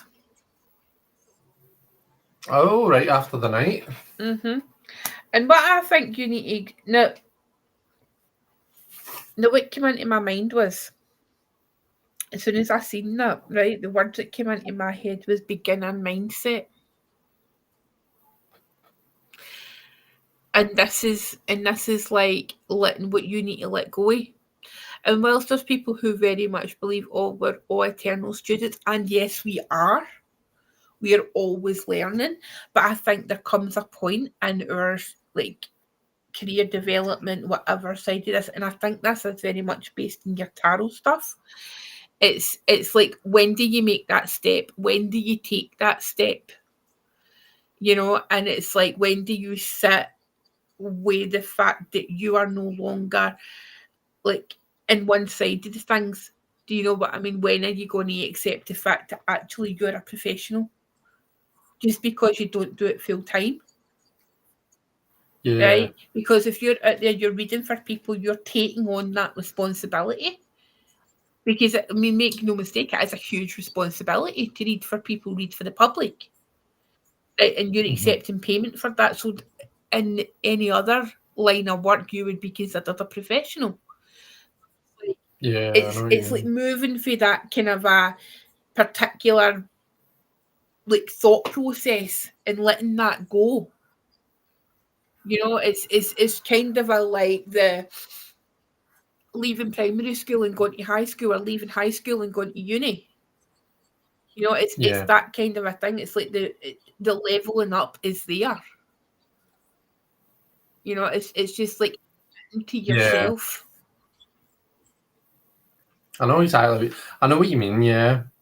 That, like you say, there's nothing wrong with that. Like, a beginner mindset can be quite refreshing, but if you're letting it stop you from actually realizing that you're, whether it's a professional or just that you're not, you've got this and you can do Yes. this. If you're constantly telling you, "Oh well, I'm just a beginner," "Oh well, I'm always a student," and if that's holding you back from actually going for it and saying, "Do you know what? I'm here and I'm doing this," or I can do a talk, or and I feel like this is one of those things that might apply to different areas. This is, you've related it to my tarot career because that's how you know me, but that very much applies to my career as well, because I'm less than a year in my current position, and there are times when I do sit back and think, do you know what? There's people here that have got a lot more experience than me. I'll just kind of shut up and let them speak, type thing. Whereas I kind of take that as, right, you need to let that page mentality go. You need to stop thinking of yourself as the page and start accepting that in actual fact you're the night now, type thing. I mean it is, it's like, especially like that kind of I remember like when I worked in like muggle jobs and that, right, and I worked in like for the local authority and whatever in like the public sector, and I was, when you first started, it's like, you're like the office junior, and it's like you're like the Wayne, it's like, and then it like comes this point, and there's this like point of transition where it's like you're no, and then when you start getting like given more responsibility, and then there is a new junior coming in and you're training them, etc. Do you know what I mean? And there's that, it's like that process. When you're like a manager or a team leader and that, and then all of a sudden you've got people, like more than one person looking at you, and like if something goes wrong and you're in charge and you're looking behind you and you're like, there's just a fucking blank wall behind me. I'm it. It's like when you get to these stages, it's like people come to you, well, you know the answers because you're in charge. Yeah. You're like inside, you've got that like brown paper bag.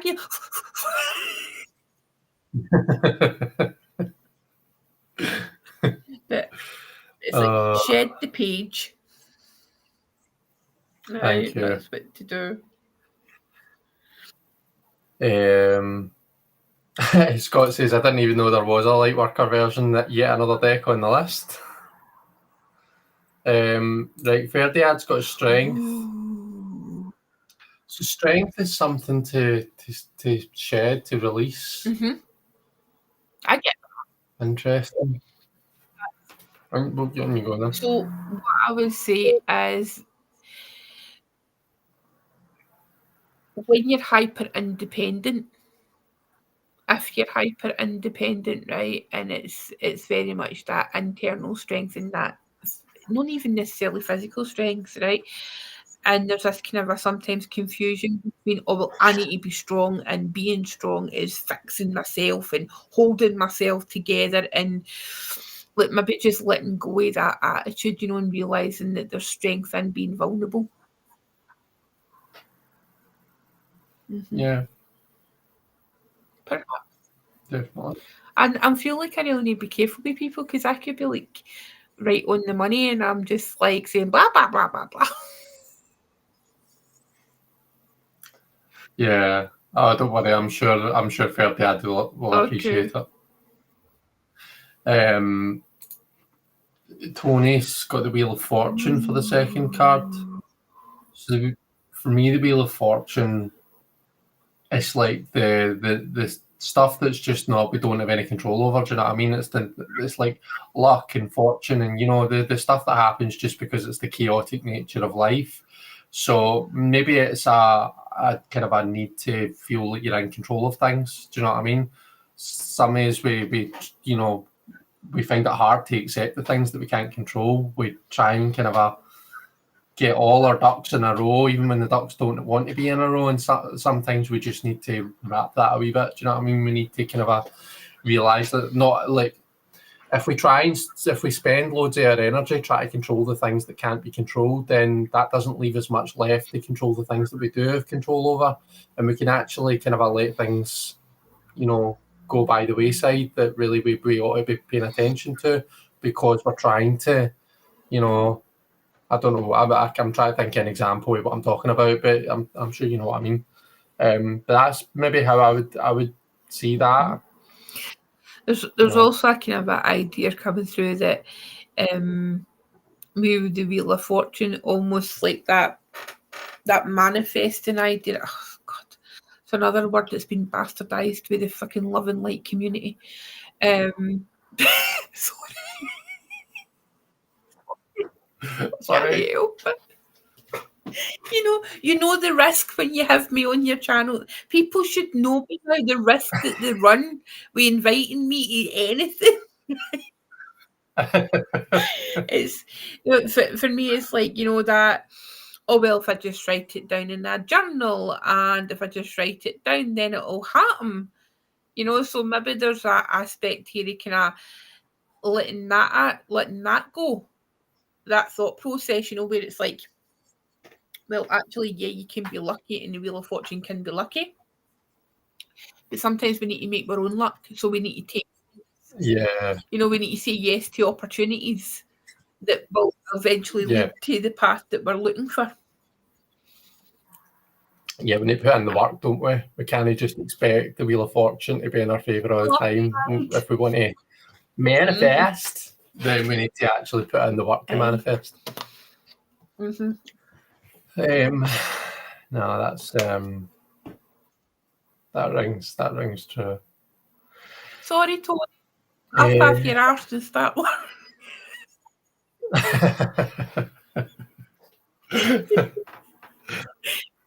Trisha, all the sevens tonight. So Trisha, who got the 7 of Swords for the first card, has got the 7 of Wands for the second card. Ooh. Trisha, what's your astrology like? Because that's on the Aquarius Leo axis. So it is. That's interesting. I see that as, so in the 7 of Wands, we see someone who's taking on the people head on, and I'm thinking of the Smith-Waite, right? But we see them like fighting people head on. In the 7 of Swords, we see someone sneaking into the encampment to steal all their swords, to disarm them. So to me, that's like, you're getting kudos for the crafty thinking. Do you know what I mean? For thinking outside the box and thinking strategically. It's saying to you, don't try and take stuff head on. Be strategic. Or is the 7 of Wands the diversion so that the 7 of Swords can steal the swords? Okay. The decoy. This one's a decoy. We're going for a team one.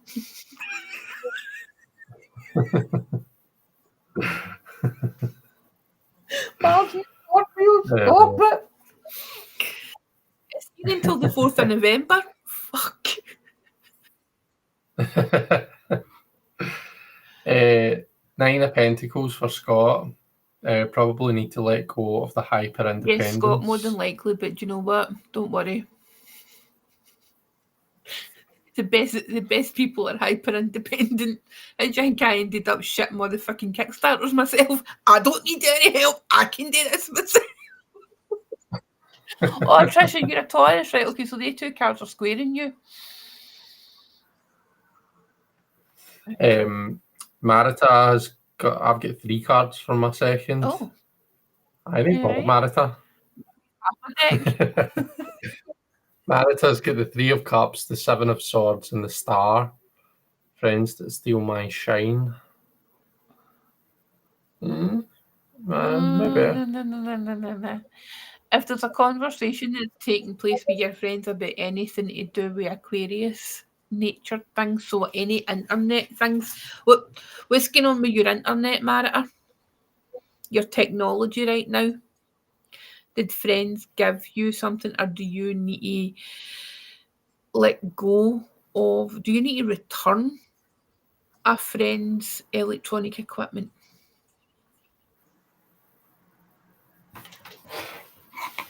There you go. Yes. This is fun. I like this. That is good fun. Right, I think that's all of our card 2s. So card 3 is What's in the Damn Bag. This card reveals a hidden gem or unexpected lesson from your journey this year. it's the thing that you didn't even realise that you'd learned, but it's going to be a key part of your toolkit moving forwards. Ooh. So what's in the damn bag? Scorpio. Scorpio. Scorpio.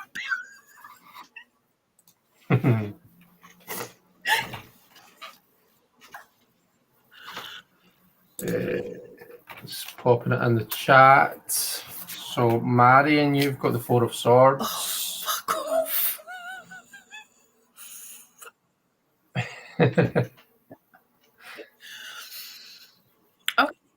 I mean, when have you had time to rest this year? That's what I want to know. When have you had 2 minutes to lie in the sun and read a Okay, book? right. So I had like 5 days in Madrid. Yeah, but was it no? Were you not on the Aye. go? There was this incredible, like, see the hotel we stayed in, right? There was this absolutely stunning pool. I am not a pool person, right? I'm just not a pool person. I was in no intentions of getting into the water, but see, just like it was so quiet because everybody was like out, and I just like, oh, can we have a pool day? Can we have a pool day? But we never had a pool day. It was just like every day we had something, we were doing something, but it was even though, but it was a very slow pace, you know. It wasn't like one of the kind of like crazy army drill sergeant like holidays. You know, it was like me and Maria were both Tauruses, and like Leslie's a Virgo, and Leslie was just very not Virgoing. You know, she was just like, nah, whatever, you know. Leslie and Maria are lovely. I met them both at Tabby. Lovely people. I only know nice people. And for me to choose to go on holiday with people, you know they're good people. Yeah, that's true. That's very true. Yes. So this Four of Swords for you then, in terms of what hidden gem or unexpected lesson from your journey this year, maybe it is the value of just taking some time away, even if it's a bit of a more active time away. It's not your usual kind of active, and it just like four and it's swords. So to me, that's like mental stability. Or stability, mental, really. Stability of the mind. Do you know what I mean? So it's taking some time away from your usual to just just give yourself a wee bit of a time to recuperate, time to reset. It's the kind of the 5 minutes away from your PC that you're supposed to take every hour and work when you're working. Do you know what I mean? Just to kind of let your brain defrazzle a wee bit. So it's the value of doing that, and like you're such a hard worker, and like this year, like we've seen that, but it's just kind of the value of having some time where you're not being productive, or you're not thinking about this next thing that you're doing, or you're just giving yourself some time that's for you rather than that's for everybody. Whatever it is that you try to do. No, it's an interesting thing that the value of, because I've been really quiet in social media, so I've noticed it's Right. like all the time that like all the stuff with my mum and that, it was like I posted 3 pictures of Lucy. That was my contribution to my social media. Do you know what I mean? It was like that was all I had the energy for it. And I think realizing that, but there is like a lot of guilt that you feel, you know, that comes with it, and you're like, what, again, that responsibility, you know. And it's like, I think I don't really mind as much with Instagram, right? Like the socials, but see my YouTube, last month I just could not do my monthly readings. And it was a couple of weeks ago, like I totally forgot to do my week ahead reading. Like it just completely went out of my mind. And I think it was like last Thursday that I realised, oh, fuck, I didn't do my reading last week, you know, and I felt so bad. You know, so for anybody that's like watching it, Disney create stuff, you know, would they feel bad if we don't show up? But no, you know, it wasn't the end of the world, and it isn't the end of the world. So yes. No. Definitely. I think a lot of that for you will come from working for yourself, from being self-employed, essentially. It's that self-employed mentality, that mentality of if I'm not working, I'm not earning type thing. Do you know what I mean? And you guilt yourself, don't you? It's me who's not self-employed, but like I've spoken to people and I know people that are, and I know enough to know what it's like. And that's something that's like one of the downsides, right? I'm actually going to say this out loud, right? But that's one of the downsides in not smoking anymore. See how you were saying, like, take that 5 minutes away from your screen or away from whatever it is you're doing. The act to smoke a cigarette made you do that. And it's like, because I can sit here and literally like 3-4 hours will go by and I've no moved. I'm just like doing like whatever I've to do it. But I take more breaks. Micro breaks. Right, what have you got? Oh. God, it's so peoply. This is an inexperienced tarot reader's worst nightmare. The courts are coming out. This time we have got the Page of Cups. Right. Baby dragon coming out of its egg. That's so cute. I'm the Page of Cups, though. Are you the Page of Cups? I think so. If I was going to, I don't do significators, but if I was going to do a significator, I'd probably be the Page of Cups, I would have thought. Or, well, actually, now, here's a question for you. Just an aside. If you were going to pick a significator for me, what one would you pick? The courts. Well, anything really, but aye.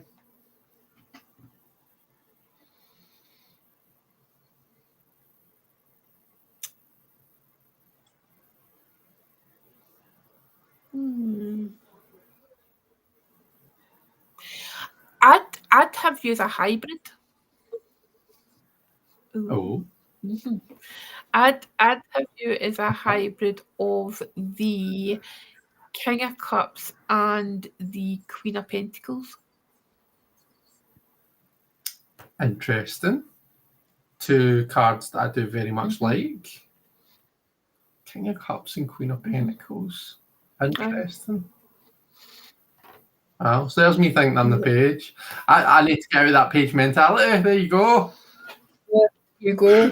No, it's like there is right. See when like you look. This is for everybody watching, right? Okay, if you are sensitive to energy and auras at all, right?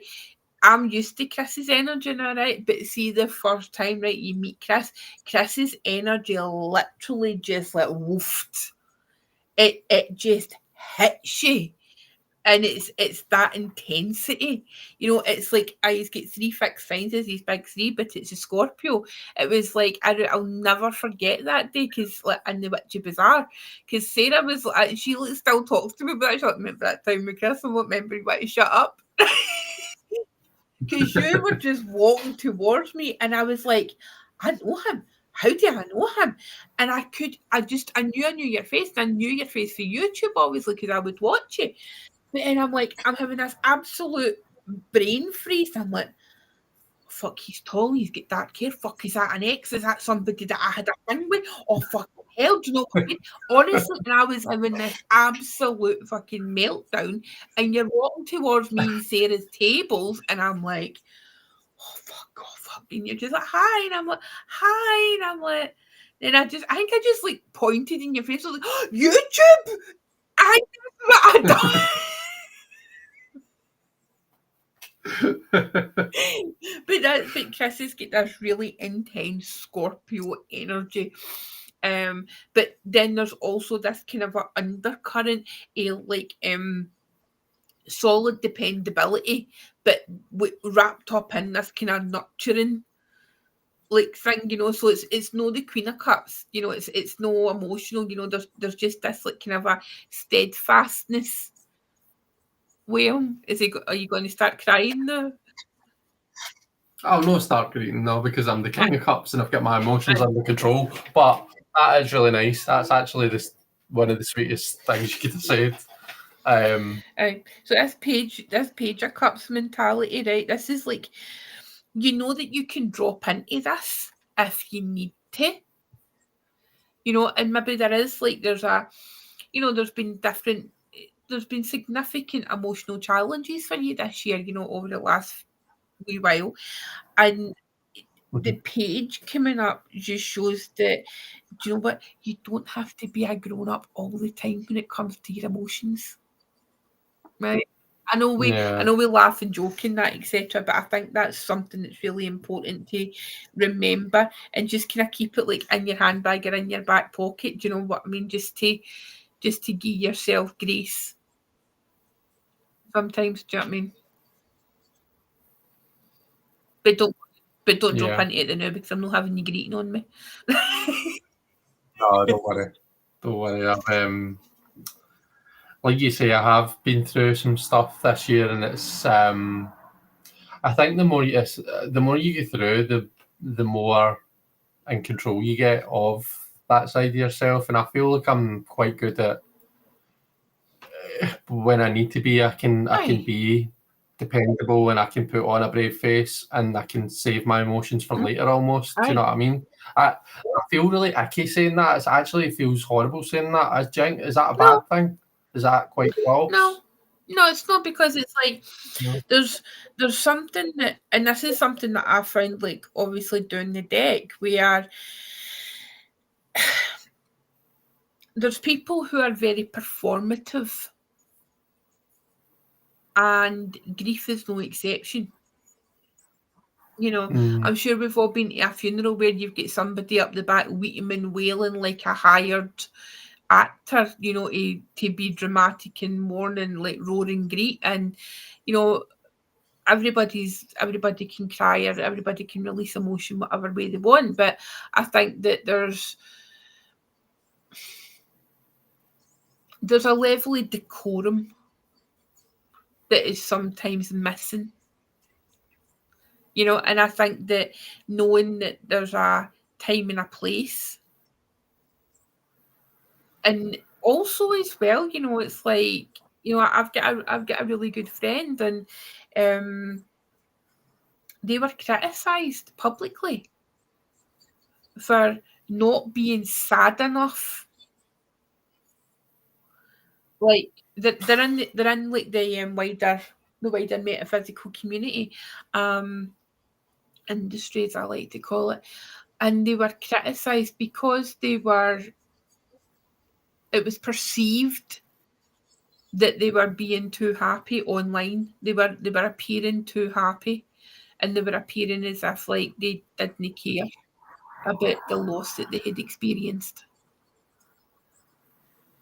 And it was just, I mean, honestly,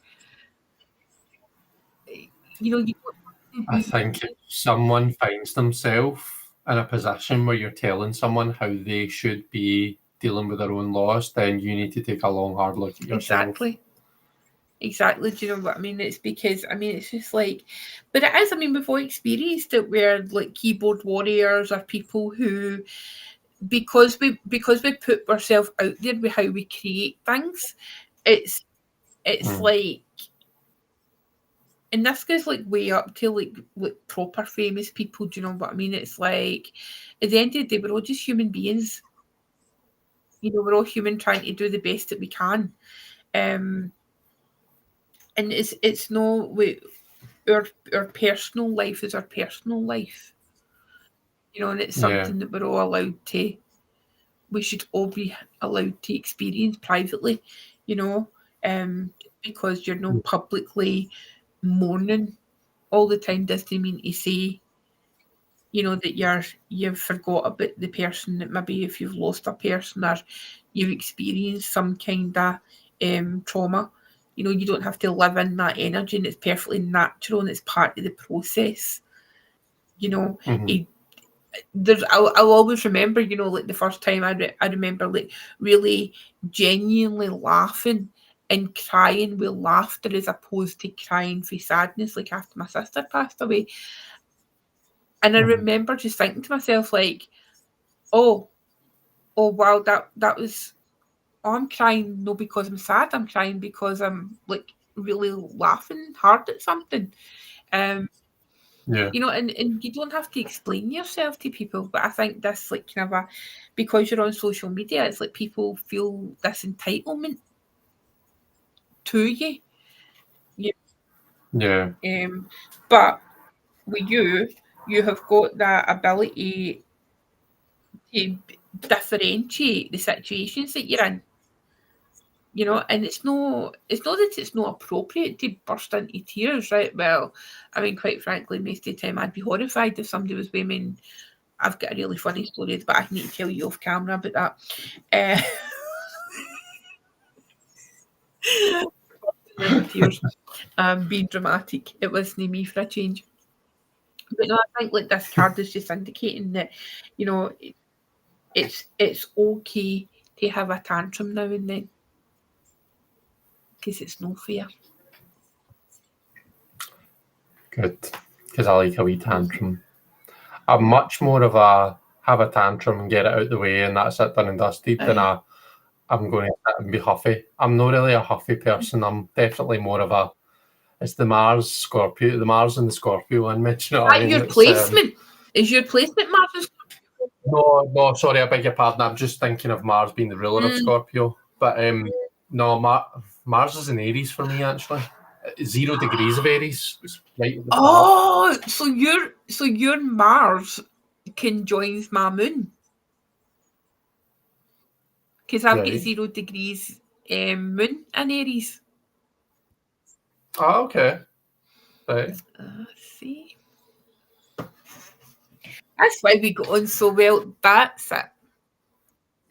Is that right? Okay. Let me quickly run down what other people have got for the third card. Sorry, folks. Sorry, Marion. I'm not even being very respectful of your time. We've been going for over 2 hours now. I don't think there's people still here. Do you know what I mean? I'm fine. Yeah, there are people. I'm just labels on boxes tomorrow. That's all I'm doing. Right, Tony's got the sun. Let's see, what else have we got? Tony, the chariot. Sorry, I skipped by Tony there, didn't I? Tony, that's intense. So it is. Having the sun is your thing that's your unexpected gem or unexpected lesson. Wear sunscreen.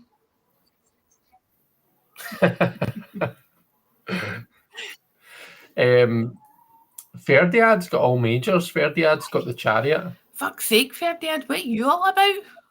And unless he's using just a majors only deck. Yeah, maybe. I don't think Ferdiad will be using a majors only, but you can let us know, Ferdiad, if you are. Maybe did it in secret to try and lull us into thinking that he's more intense and powerful than what that is. 6 of Cups for Trisha. Oh, realising that your emotional lessons for the past can still be used going forward. That's your secret. That's your secret sauce. Your secret keep in your handbag. 4 of Wands. Oh, like good for you. As Venus and Aries. Well, hey.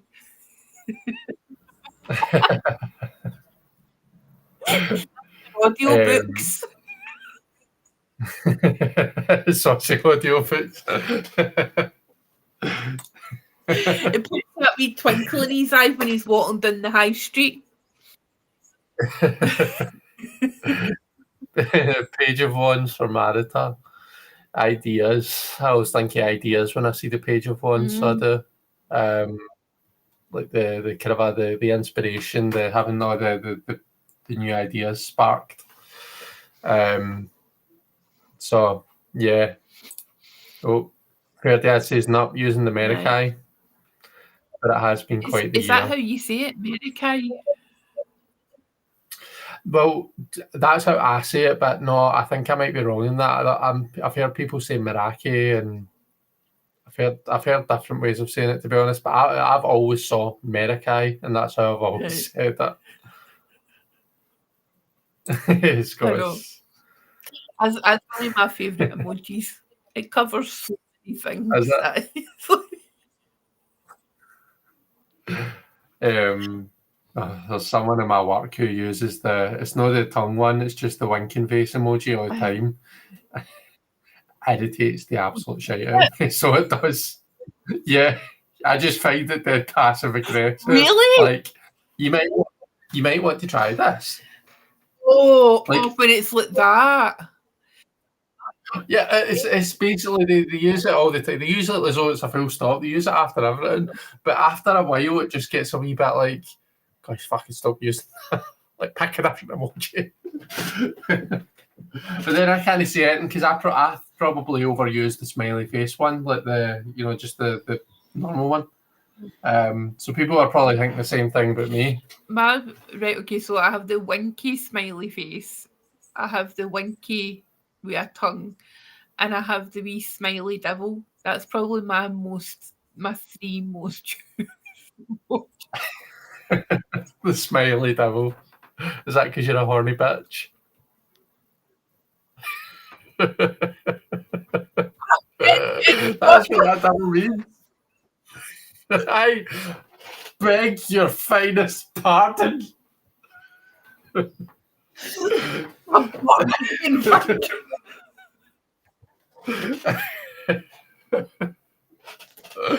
Oh, sorry. Martin. That's the devil emoji means, though, isn't it? Oh, don't even, right? Just don't even. Oh, right. Fourth and final position. Moving swiftly on. Yes, let's go. Fuck me, it's been a long 4 years. I know. I'm sorry. Right. The fourth one is so what? So now what? This is the advice card for the season ahead. It's the sassy nudge that you need to make the most of the darkening days. What is the main energy or action that you should focus on to prepare for winter? What then? So yours is Page of Swords. What? Aye, Page of Swords. Oh, for fun at Wendy's. What's wrong with the Page of Swords? Fuck off.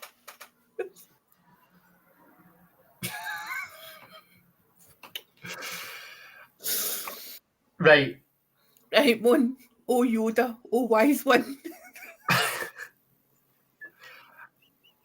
You've obviously done a lot, Uh-huh. but you're by no means out of ideas yet. No, I'm certainly not. You've got things coming up next year that we've already talked about, and I've got no doubt that, after that, there's a whole myriad of other stuff that that's cooking up there. There is. So I feel like this is just a wee, kind of a nudge to that. This is just like, keep going. Those ideas are still coming. They're still fresh. I think of innovation when I see the Page of Swords. So I see someone who's not just doing the standard thing. They're not just doing what everybody else does. Do you know what I mean? They're making it. They're making it their own thing. I love the Page of Swords. I know we don't like you don't like it, but the Lightseers Tarot has a really good Page of Swords because the page is taking their sword and they're using it as they're using it to go between cliffs. So there's like 2 cliff tops, and then the sword's kind of is balancing across the middle, and they're using that to almost like tightrope walk from one to the other. So they've taken that sword and totally changing up how you would normally use a sword. But it's that innovation. It's that being able to see one thing and not just see what the standard is, but see all of the potential that it has and all of the things that you can make of it. Each card represents an idea that you've got in your mind. Do you want an exclusive scoop? Well, I love a wee exclusive. Right, okay. This is literally still in my head. there may be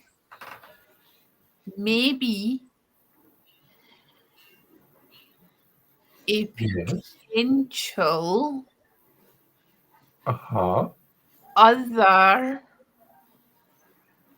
Kickstarter. What? Really? You're a glutton for punishment, hen. I know. But Listen, that's amazing. I've got but it's not what you're thinking. Okay. My mind is, I've got an open mind. I'm not thinking anything. I'm waiting for you to.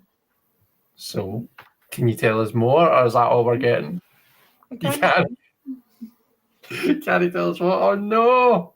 I can't. Oh, It's right. Okay, so the whole planning idea of this is how far we are, right? mhm. A thought in my head and a DM message and a response. That is the extent of this. What could it be, folks? That's really exciting. I love to hear that. So There's too much amazing things going on up in that brain for it not to, for there not to be another Kickstarter. So possibly. ooh, yes, Ferdiad, she did say Kickstarter. They've both, Jilly and Ferdiad have both said, did she say Kickstarter? She sure did. I He's not maybe even, whispered something that sounds like that. it's Scots. Oh my god, oh my god. That's exciting though. So There's also something else. There's so many things. I take my money. Give your money.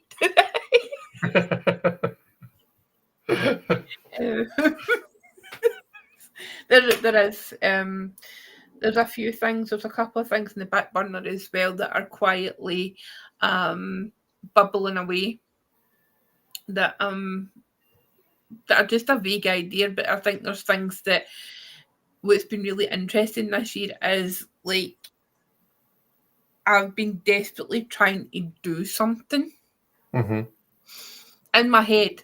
Right, I've been desperately trying to have this idea, right, and get an idea that works in something that will work for me to do something. Uh-huh. And nothing has been sticking. And this is something that's been going on for at least the last 4 years. And nothing, it's like every time I come up with something, somebody else is doing it. Oh, right, yeah, that's frustrating. Right? It's like, are you running for president? Could you imagine? Listen, see if there was more women and more Tauruses. Well, maybe no. The last Taurus that made an impact in the world stage, it didn't really end well, didn't start well either. But anyway. There's quite a lot of crazy dictators that have been Tauruses, let's just say. Really? The Austrian painter was a very early Taurus. Oh, okay. Saddam Hussein, he was a Taurus as well. Right, okay. Oh. Maybe some Taurus women. Put some Taurus women on crowds. Yeah. Right, okay, so yeah, so every time, and I think it's just like there's this, I've slowly been coming to this acceptance that actually, in order to do the thing that I want to do, I need to just go about it in a different route. Or it's like I need to listen to the universe and realise that they're putting the roadblocks in my way because they're herding me in the direction that they want me to go as opposed to the direction I think I'm supposed to go in. Mm-hmm. And find the path of least resistance. And when I do that, then actually things work out. Good. Okay. So yes, so there might be something more. I have some meetings planned. What about Excellent. the early Taurus? You had said that, was it Saddam Hussein was a very early Taurus, did you say? No, the Austrian artist, the Austrian painter. Oh, okay. You know who I'm talking about? I thought I did, but now I'm doubting myself. Who are you talking about? I'm talking about the Austrian painter who went to Germany and caused a bit of a mess. Oh, yeah. Aye. Mm-hmm. Aye. Aye. Aye. That one. Right, okay, your card's moving on. Everybody in the comments is going to be like, who? What? What? Who? What? Learn your history, folks. Chris, you've got a card that isn't a court card. Oh, how exciting. I was at a stone, glad I walked back in. Good day again. Like a Rosetta Stone. Is that not like a language thing? Yeah. Learning It's a like language. there's only one of them in the world type thing, isn't it? Oh no. There's more than one. There's lots and lots, but it's no Marian's lots and lots. And it is. It's not mine. Right, okay, so you have got a 7 of coins. Woohoo! Saturn Oh. and Taurus. Okay. Okay, so what was the prompt again?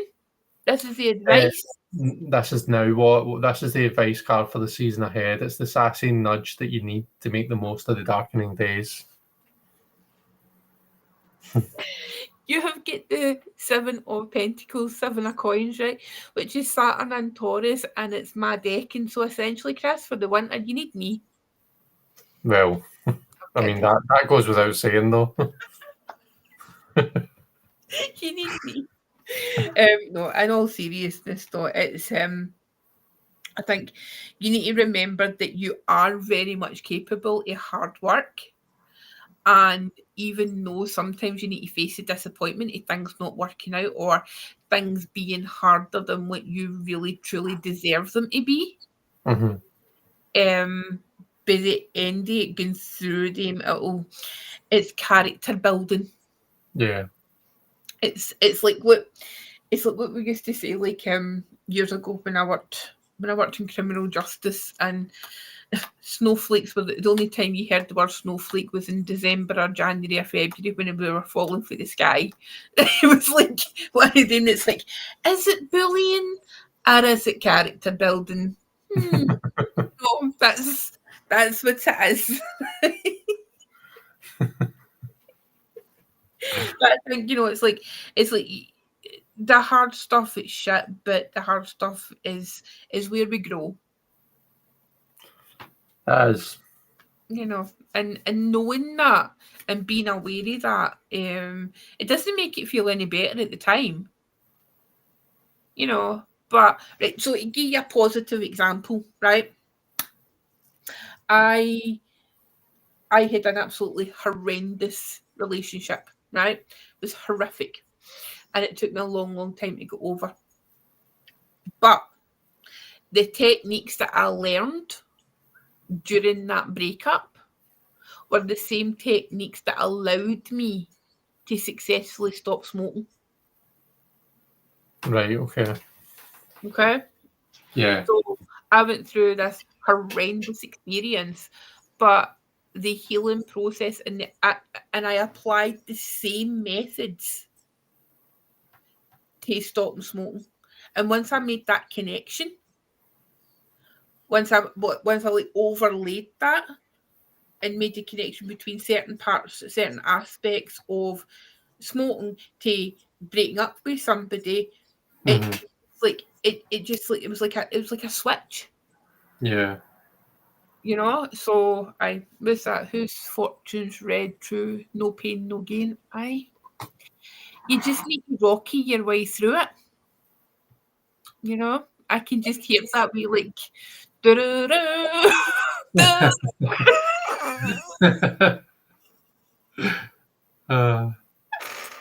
What techniques are those? So are they talking about Sorry, I don't know Fortune's Red's real name. It's Jen. Jen. So the techniques that you learned from the bad relationship that helped you with the giving up smoking. Right. Okay, so with the no contact thing, right? That was one of the main things. So when you go no contact, and you realise that even though it hurts not to talk to somebody, you know, ultimately it's for the better thing. And it's like it was a toxic relationship, and I was having a toxic relationship with cigarettes. So it's like I was investing all this money, time, and effort, because it takes effort to smoke. You know, there's a lot to it. You know, you need to take time out of your day. You remove yourself from whatever it is you're doing. You have that moment, and yes, it's very pleasurable. But there comes a time where you need to realise that actually it's more toxic than anything else. You know, you're actually ingesting toxins into your body. You're investing so much time, you're investing so much money. Especially nowadays. Especially now. But then it's like what I did was when I made that connection, it was like anytime I've craved a cigarette, I attribute it to that like moment of, you know, pining for your ex and really want to send a text message. And I'm sure we've all been there, and it's like you pine and pine and pine. You really want to send a text message. You eventually send the text message, and then you feel like shit. Do you know what I mean? Because it's like and it's like starting from the start again.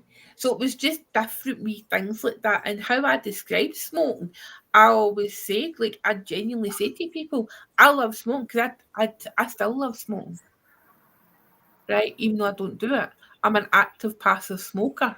If somebody's having a cigarette and it's like smoke blows near me, I'm like, you know, I'm that person.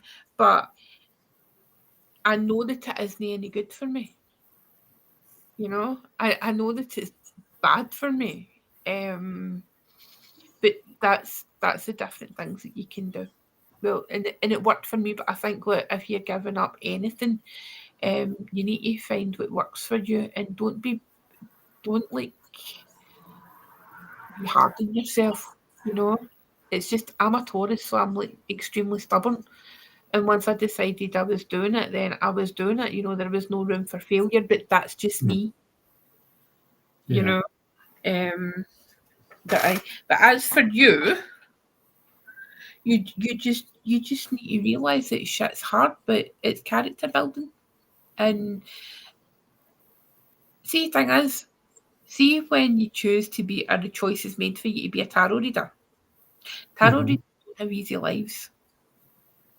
No, they don't. Right? We don't. And the reason we don't have easy lives, I believe, is because we see a whole spectrum of the human experience. So it's almost like you could even think it as like when bad things happen, it's like I don't know, training. It's like a training workshop. Do you know what I mean? It's like, oh, here's a new experience, right? Well, I can use that as like to put into my training regime, etc. You know, this is Jen. I stopped smoking cold turkey. Just decided one day I kept a carton of cigarettes in hand just to show I could do it. Yeah, Taurus rising. Aye. It was essentially as well. Essentially for me, it was like my stubborn attitude problems time to shine.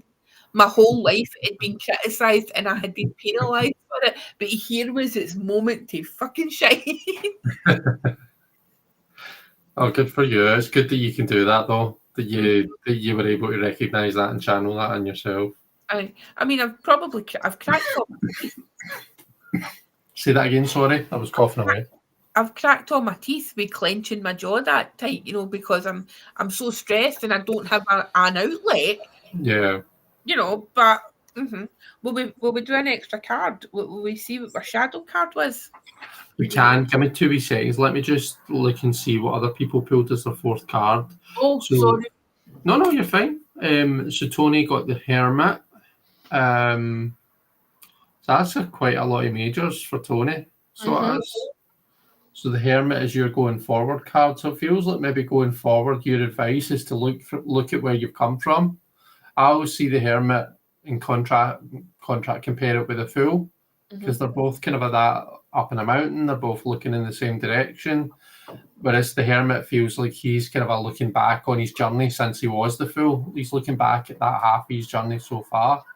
And I suppose the next thing is, right, how do I take this forward?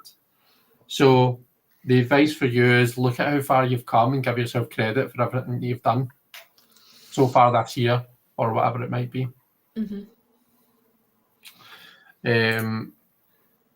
Ferdiad, Knight of Wands. Ferdiad's broken his... oh, interesting. I know. Knight of Wands. How do you see that? Whoa, what was that? A cheeky laugh. I love the Knight of Wands. I would say going forward, right, you've had all this heavy stuff with the moon and strength and the chariot. So you've had these heavy lessons and things, but going forward, the Knight of Wands is just showing up like this is my key phrase for the Knight of Wands, right? And this is where I always start with it. And it's not always appropriate, but this is where I start. And it's the Knight of Wands is there for a good time, no a long time. So maybe over the darker months, it's like you spend a bit longer in bed. You know what I mean? Like in the dark, you enjoy yourself a bit more. It's like you maybe go out late, socializing a bit more, and just bring that fun energy and don't be too serious about it. Just let go. Yeah. Just be a bit frivolous. Yeah. But with caution. Sometimes the tarot does that, doesn't it? Do you know, I read I'm pretty sure it was the two people in a row at the weekend. And the first one, it was just that. The cards were saying, right, get out your head, go do something just for the sake of it, like just do something to have fun, just go get shit-faced or go have fun. So that was one reading. And then in the very next reading, that the cards were saying, right, that you're going absolutely like mental. You're like out all the time. You're out every weekend. Do you know what I mean? And she was like, oh my God. I was like, so it was the Three Cups reverse that came up, and I was like, so do you like kind of you get out and kind of you enjoy a wee drink, you enjoy getting out and enjoying yourself? And she was like, oh jeez. It was just funny the way it was one after the other. One was like, right, you need like stop taking yourself so seriously, go out and got a bit mental. And the next one was like, calm the fuck down. Were they friends? Maybe they should be friends. Maybe they should. They balance each other out nicely. Funny. Let's see. Scott got the Judgment card. Oof. So turning a wee corner. For Scott, drawing a line in the sand and moving forward from it.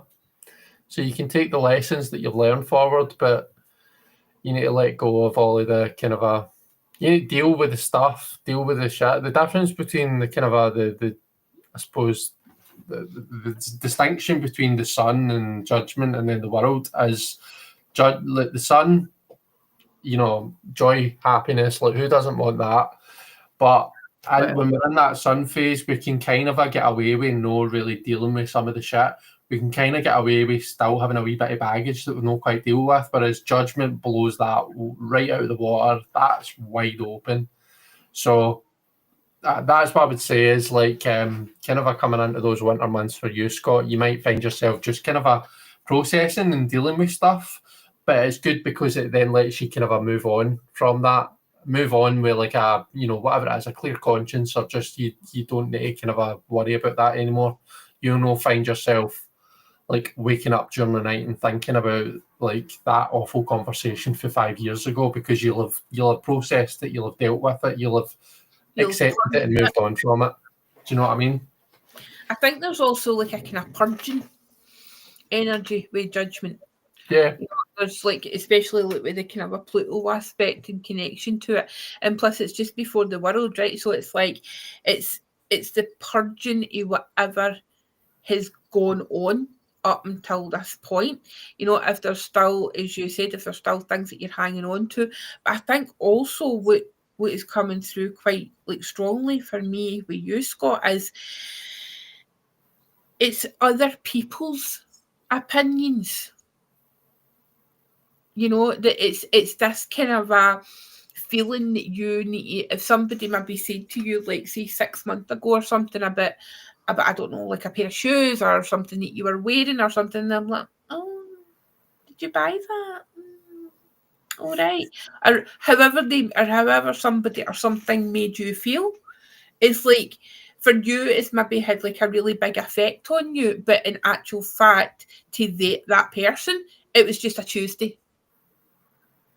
You know, and like if that's happened, you know, maybe not just this year, but if there's some things that's happened in your life, you know, and maybe people have said things to you, and it has had like a huge impact. But even if you maybe bring it up to them, you know, or remember when you said that to me, oh, I can't remember that. I never, are you sure I said that?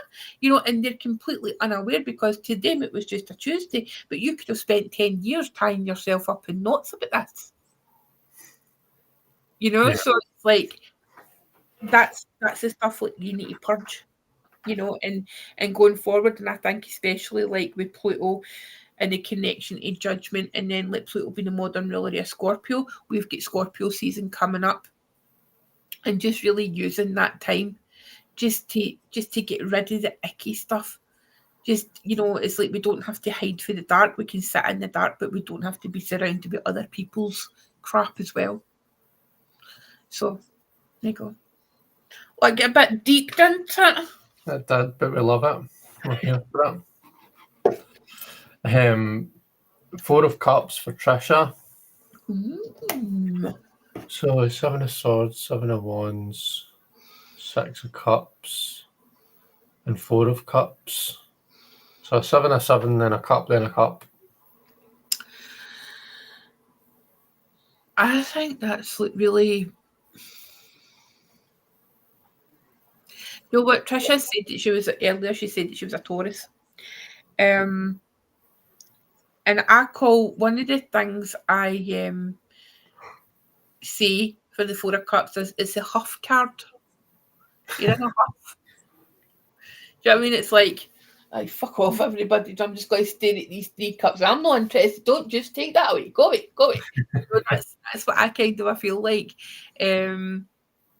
But actually, do you know what? See, sometimes it's nice to go in a huff. It's a Taurus thing, right? But sometimes it's nice to go in a huff and just shut the world out.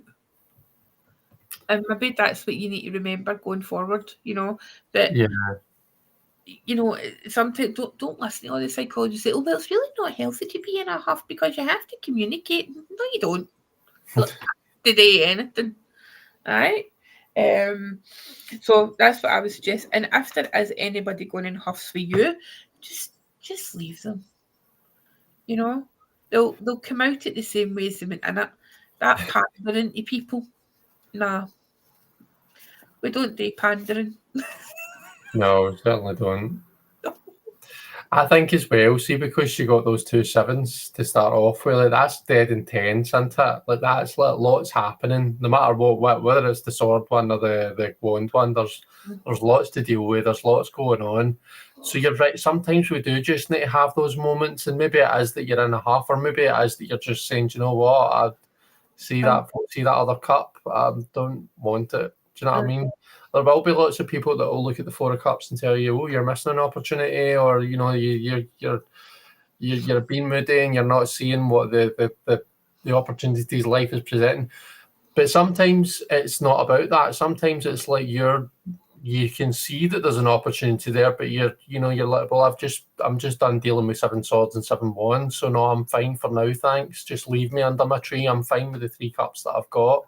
When I'm done with them, I'll maybe come and find you, but no thanks for now. And I think it's all right. You know, I think we need to recognise when it's time to do that.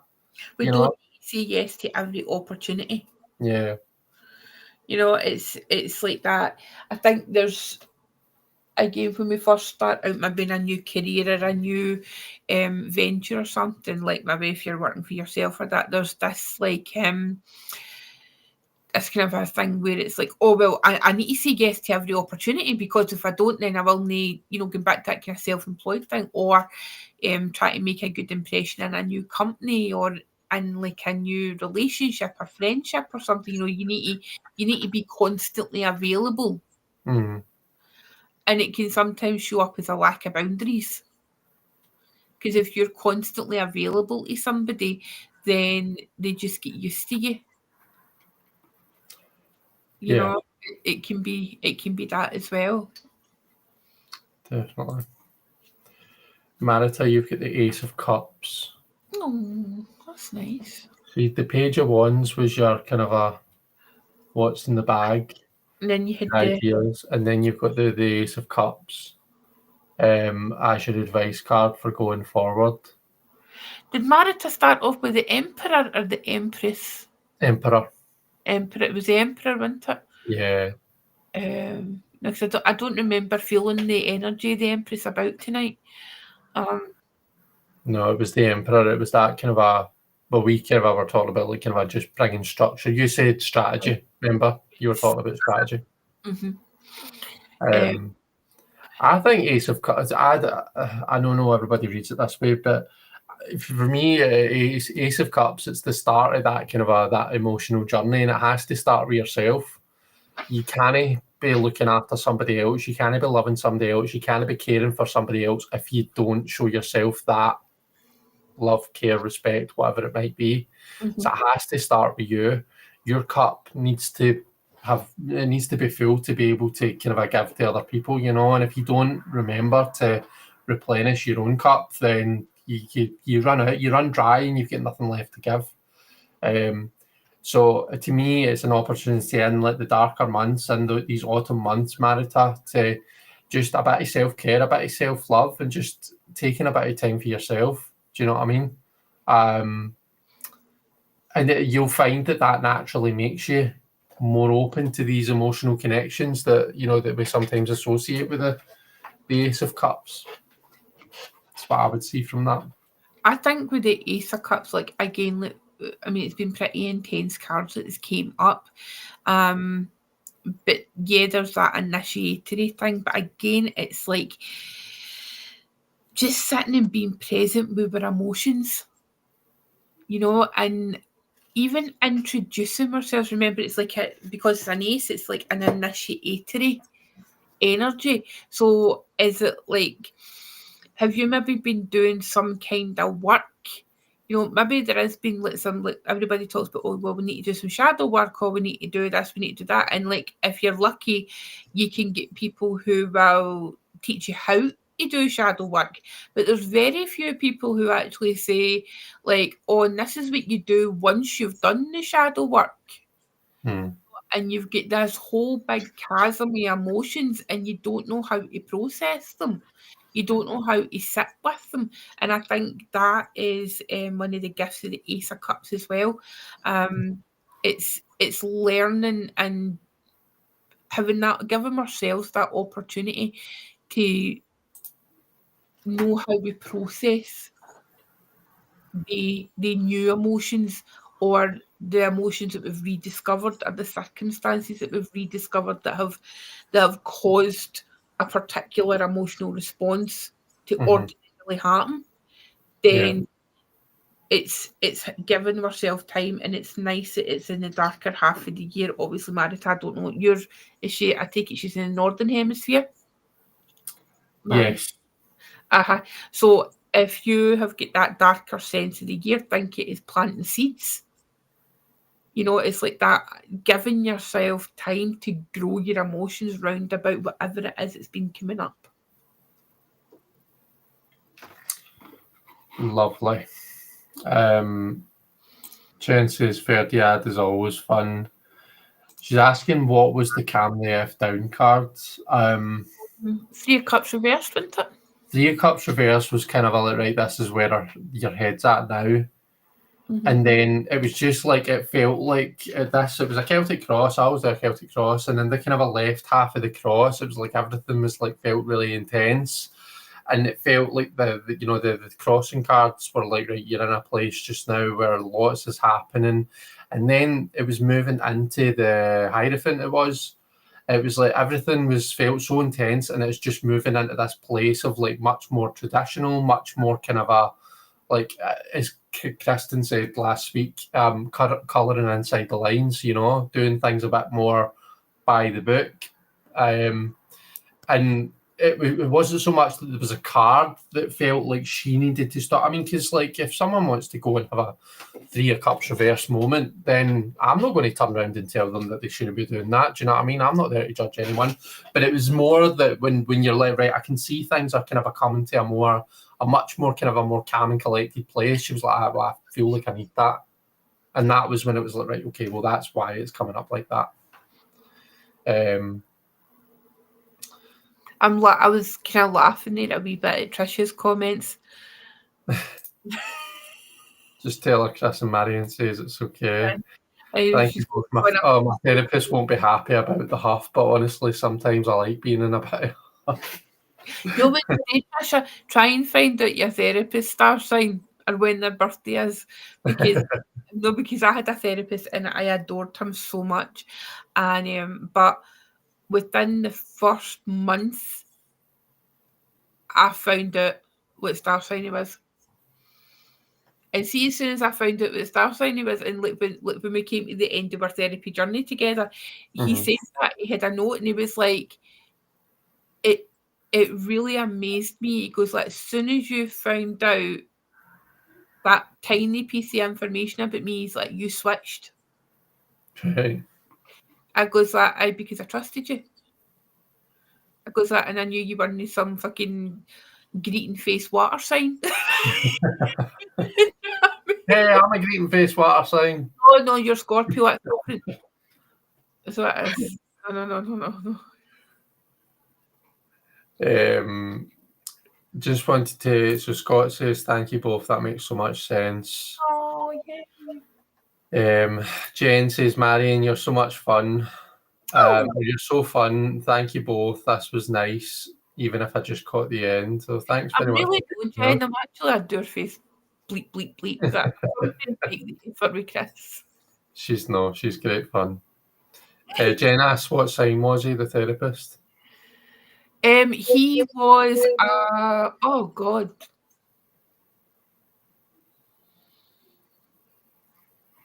Oh, it's terrible. He was he always said that he was on a Virgo Libra cusp. And I said to him, I was like, no, you're a Virgo. And he found he was Irish. And then we get his mum to look out his birth certificate and remember what time it was, and we worked out it was a Virgo. Oh, okay. There you go. Cool. Right, that's oh sorry, you were wanting to look at shadow cards. So is that the bottom card for you? Yeah.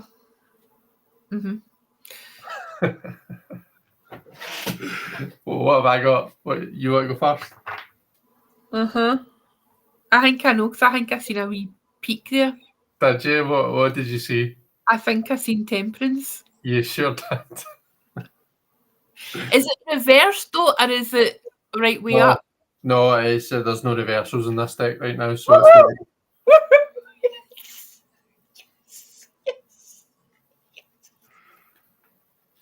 Alchemy. Yes. Alchemy, bringing different things together. Yeah, that's all your stuff you've got on the go. That's all your projects, all your ideas, and bringing everything together to make it all work. Yes, it is. Coordinating diaries to make alchemy happen. Yup. Love this Temperance card as well. Let me just switch back to the... It's so gorgeous.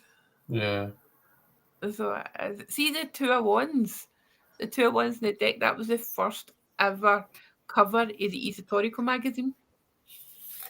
And this one? And this deck? Oh, I thought the Esoterical was older than that. No, No, it was when he was still drawing it. He'd only drew a couple of the cards at this point because it was way back in 2019. Right.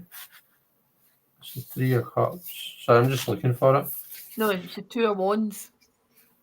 2 of Wands. Mm-hmm. Well, I thought you said 2 of Cups. No, Two of Wands. Oh. Sorry, I might have said cups. Somebody tell me. I don't know. It's late. I'll keep taking the pause. Whilst I'm looking for this 2 of Wands, what was my box card? You get the 10 of coins. Oh, okay. Which is delightful. So it is. Look at that. Oh, nice. Mm-hmm. Oh, very nice. Yeah. I think with that with you, it's like finding that equilibrium and finding that it feels like finding a new destination. That's what it feels like. Right. And finding a new destination for a new place to call home, almost. Okay. That's what it feels like. It's non-traditional, but it feels like a new place to call home. Well, I'm not moving to Hamilton. I wouldn't. Listen. I know you would think. That's how I'm saying it. I don't know what you're talking about. That place just announced to the whole fucking internet where I live. I'm sure you've said it before, have you not? No. Oh. I'm really careful about that. That's the one thing I'm really careful. There's only 11 people here. That's fine. Sorry, you're among friends. Phone will tell them. See the amount of times that I nearly put my... In fact, there is some labels that I've sent out into the world with the Kickstarter with my address on it. Because with Royal Mail, there's like an option, like a tick box. Yeah. Want to have this, and I'm like, no. I hope they're no psycho stalkers like crazy people. But no, with you, I think it's like a new place to call home and a new way to perceive what home is. And I don't mean it's physically, even though it's coming home to yourself as in your body. Yeah. What's the Virgo. astrological? It's Virgo. It is Mercury and Virgo. Okay, that's it. Mm-hmm. Okay. That's what it feels like. Was Trisha saying? Because I think Trisha's complimenting us. I love you together. This is honestly such a good time. Had a good laugh. Thank you both. Oh, see, Trisha, your therapist is really going to be raging. I mean, you're walking in there saying that you'll be in a huff if you want to, and having a smile in your face. They'll be going to get sacked. Who are these two people stealing my client?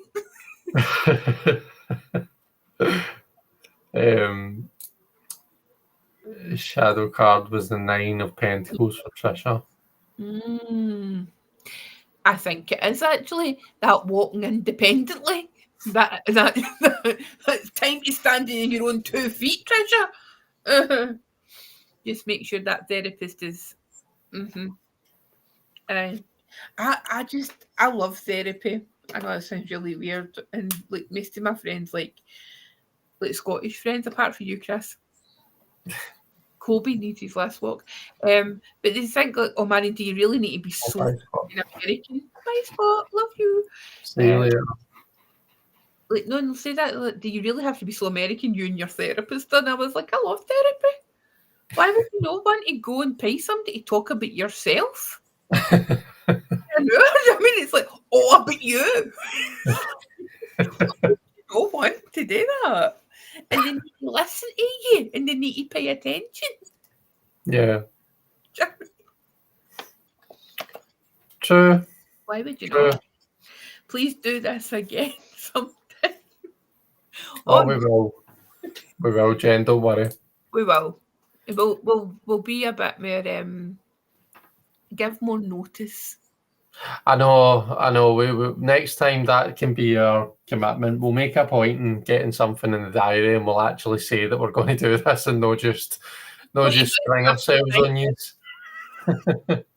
Let's unleash Marion onto my unsuspecting Thursday night. Exactly. Jelly says she's a big fan of therapy as well. Absolutely, I love it. I would have won on speed dial. No, honestly, see the therapist that I had, he was fucking amazing. So he was honestly, and funny story. It was like I googled like local therapists, and I had in my head like I knew the things that I needed to like talk about. Mm-hmm. And I was like, right, okay, so I really wanted like a male therapist, but it's quite. How am I going to say this right?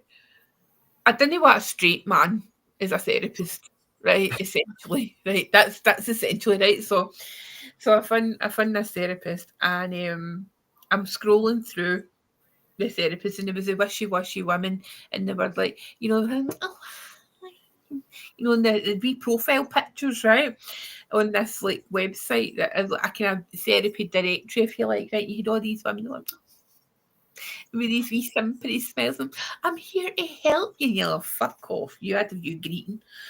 And then it's like you seen like some of the guys, and they were like they all looked like their photos were like mug shots, right? And I put like in an old fashioned like police ID book. Do you know what I mean that's what they all looked like?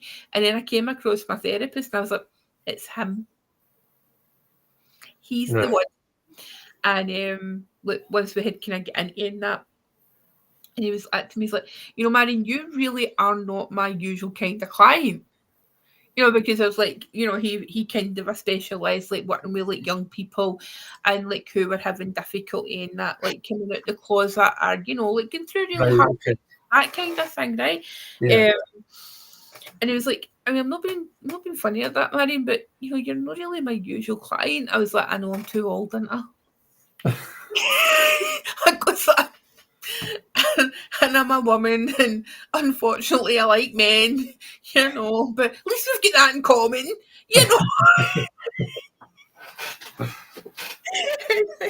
And he was like, no, I'm really interested. He's like, why me?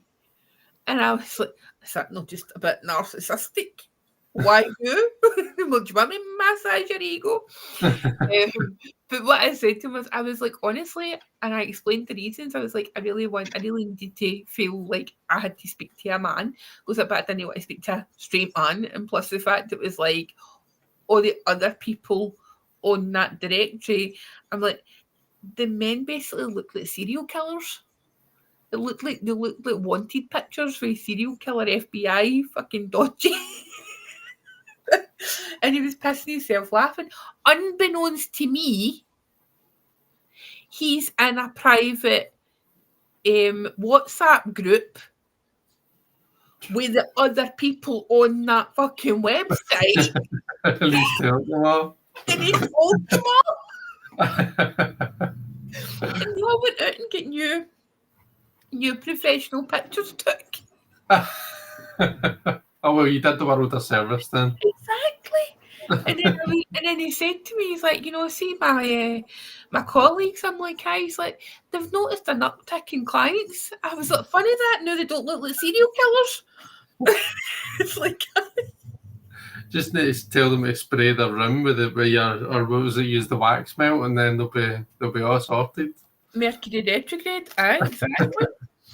So that's that. But this has been great. Does anybody get any cool questions, like tarot related questions that they need answered? Yeah.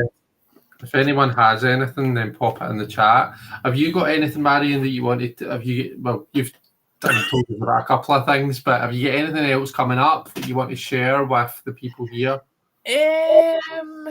What have I got? If anybody actually wants a reading, it's like, because that's what I do. You can find me at marionktarot.com. But my website, I get a new website. I get a nice website. It's lovely. At the minute, the payment links aren't working because they sum up because we've no fixed that yet, just because of everything. Obviously, I've got a deck. If you look out in social media, etc., for an update as to when it's available. I don't know. Everybody's far away from us, aren't they? Everybody's in the chat. They're all overseas. Most are Scots in Scotland, obviously, but he's just left. Yeah, I think most folks here are in the States. But I'm just continuing to finish up shutting out the Kickstarter decks. What else? Oh, 2 weeks today, I will be in London town at the UK Tarot Conference. Yeah. You know, schmoozing with a bold and beautiful and the great and the good of the tarot community. Quoting my deck to anybody that'll buy.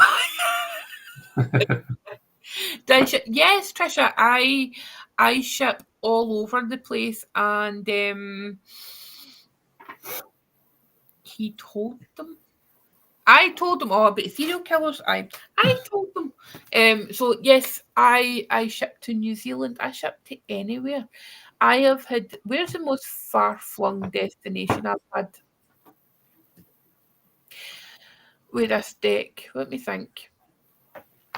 I had backers in Dubai. I had backers in Barbados. I had backers in New Zealand. Where else? Other places in the Middle East. Places. Where else? Pretty much every country in Europe, at least one person. Greenland.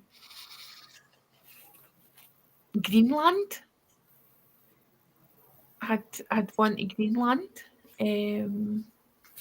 It's been a whole geography thing for me, so it has, and it's been like I've had fun because I've been like I'm taking the boxes like kind of like big bags for life. So it's like I'm bagging the parcels up either by continent or country or like Europe, the rest of the world, excluding the US, and oh, this is a Canada bag and this is the Australia bag.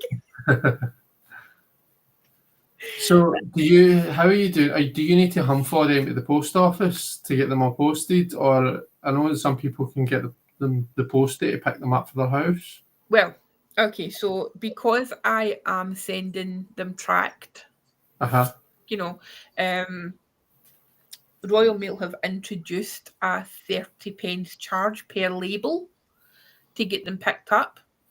Right. So because of the volume decks that I'm sending out at a time, what I do is it would cost me the same with the extra 30 pence per label is what it does is to get a taxi to the post office, the taxi to wait on me, and then drive me back. A wee wait and return. Right, okay.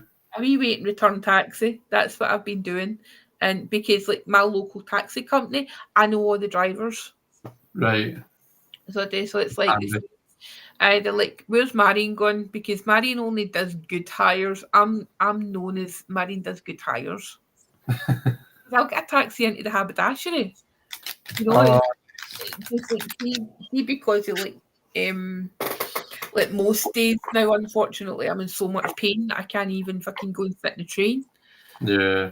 You know, but I'll be fine. I'll just take some extra ibuprofen and plus, and that's it, right? That's one of the reasons why I upgrade on the train.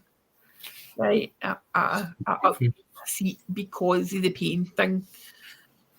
There's a pain factor involved. And it just makes my life easier. You're quite right. And plus, it's you. You deserve a wee bit of luxury, Marion. Exactly. Well, to be fair, right, I didn't go first class to London. I just upgraded to the first class seats, but you don't get the dinner. You don't get the free meals or the free tea and coffee. But it's only 4.5 hours to London, so it's fine. Yeah. You know, I did it once, and it was very nice, and because it was a morning one, early morning train, I get my breakfast in the train, so it was nice. Lovely. Very nice. But the guy that was like the trolley dolly, he was really irritating. So Right. it actually irritated me. So I was just like, nah, you're annoying me. You get my deck? Are you flashing my deck about? I was just shuffling it. Yeah. Oh, fine. Do you know what I really like doing sometimes? Just sitting, talking, shuffling. Yes, but shuffle with the face up. So I'm a face down shuffler. If I'm reading with a deck, I can't shuffle it face up because in my brain I'll be like, yeah, you can see those cards. You can. So I like to shuffle it face down if I'm reading with it. But see if I'm it's not because I'm reading with it. Sometimes I just like to shuffle through and see the pictures, and it's actually really one. If you get a beautiful deck, it's one of the nicest things to do is just to sit and shuffle and watch the pictures go by. And You know what I mean? that's one of the things that I recommend seeing new readers. To just like they can sit with the deck like face up or face down, right? But just to sit and like watch your TV or whatever it is, like if there's, and plus it stops you from doom scrolling on social media. Yeah, it does. Just to sit with a deck in your hands and just the tactile nature of just sitting shuffling cards. Yep. Definitely. Lovely. That's another good way to do mediumship with a deck. Yeah. You don't use the deck. You use the deck to distract your conscious brain. Right. Okay. Right. So it's like, how like I try to think like if I'm maybe doing the dishes, it's like the monkey mind. It's like kept busy, it's occupied. So it's actually like you can hear your intuition coming in, you can hear the mediumship messages coming in if you do that. You don't look at the deck. But then if you're doing it in person for somebody, they think that you're getting messages for the deck, but you're not, you're just quieting your mind. Yeah. Yeah, you're just using it as a technique to turn off that analytical part. Yep. Love that. Yeah. A top tip from Marion. I know I'm giving you all my secrets. I know. Jen's asking if you take PayPal. I take it I think that was when you were talking about your website and how they sum up the links, the payment links. I don't have a PayPal button, but if you want to book a reading with me, and like, so how my website works is you go on here and you book your reading, you book your time on Calendly, and then there's a payment link. But as I say, payment link is no working just now. But if I see that coming through and you just send me a wee message and say, can I PayPal you, then I can do a PayPal link for you. It's not a problem. Or I do have like a new payment system. I've just not put it onto the website yet. Nice. A new method, yes. I went to Monzo because Monzo didn't care that I was a tarot card reader. I said, yeah, the dragon. It's very powerful. So it's okay. So I'll give you another behind the curtain fact about the deck. So we did the images first, then we did the titles. So Terry just painted them, right? Some of the cards I gave her, like I had an image in my head that would just download, and I would essentially speak it to Terry in a voice note, and it's as if she get the same fucking picture in her head as well. But we just did the artwork first. This was the process, and then once all the artwork was done, I went through every image and sat with it and meditated with it and downloaded the word. Right, okay. So the title of the card has been channeled. So I didn't have like there was words that there was some things that I just needed to have, and one of them was a unicorn, one was a dragon, and there's a couple of other ones, but I love Adieu. That's probably the one that hits me the hardest. Mhm. The hardest hits me the hardest. Aye, it probably does. That was the one that, see, when like I had the prototype deck, and I reached out to a couple of people, and um one of the people was Lisa over at Lisa Pape's, and I said to her, so, look, you don't have to say yes. I'm not asking you because you're famous now, but I've known you forever, and would you consider doing this? And she was like, are you kidding? She goes, I've been hoping that you would ask me. She goes, like, because I wanted the offer. And I'm like, and she's like, oh no, she'll think I'm being terrible. She'll probably have loads of people. And I'm like, no. So I sent her that, and you can actually hear it in her walkthrough, just to be like, now the tarot size card one, Mhm. and see when she turned that one over, you could hear it. You could hear, Yeah. you know, that's it. And she messaged me, like, she voice noted me after she'd recorded it, and she was like, I have never, ever cried like this. And she's sobbing. I'm like, oh my God. I'm like, what have I done to you? Oh, Mrs. Marion, do you have heavy cancer? In your chart. Oh, on my chart. I don't actually. The only thing that's in cancer for me is my North Node. It's the only cancer placement I've got. I have got, they're my two. I've got two water placements. I have got my North Node in Cancer, and I have got Jupiter in Scorpio. It's my 12th house. So my chart ruler is in my 12th house. Hey, woo! Happy days. Wait, what's your chart ruler? Jupiter.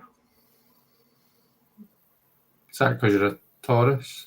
No, it's got my Sag ascendant. Oh, okay.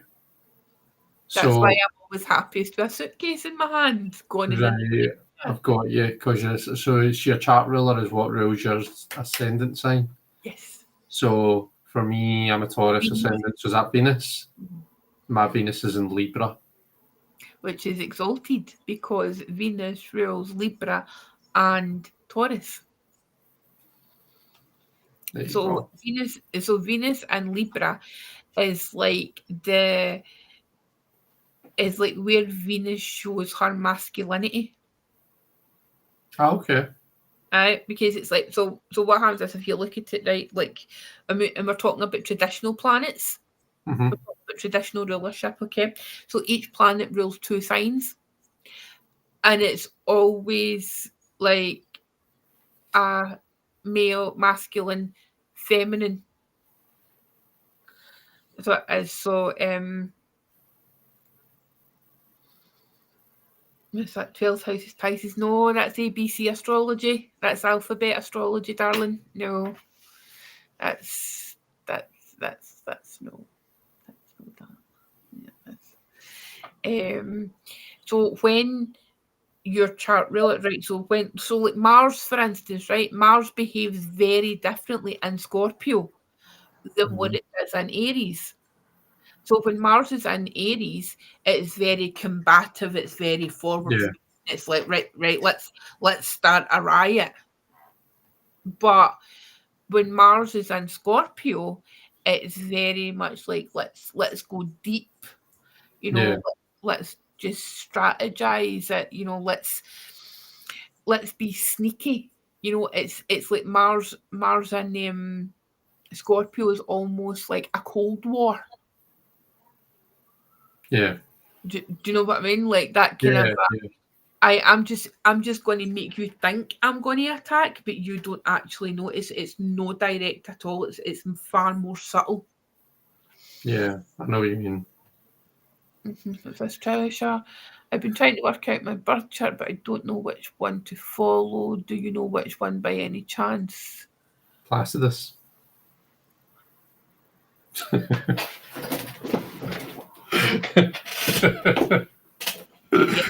You take your inverted houses and shove them up your fucking arse. You can do your inverted houses. What do you mean inverted houses?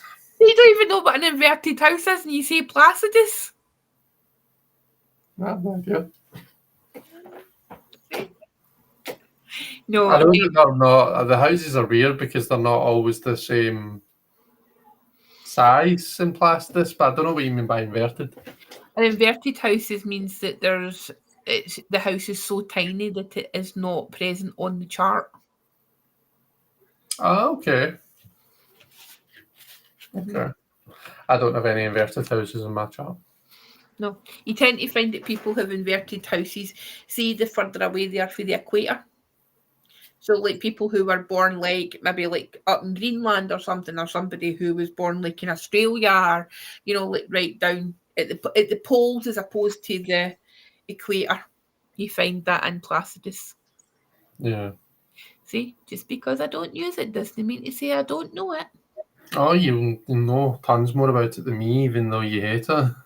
I don't hate it, right? I think it's got its uses, right? Right. But I also think that it depends what kind of work you're looking on.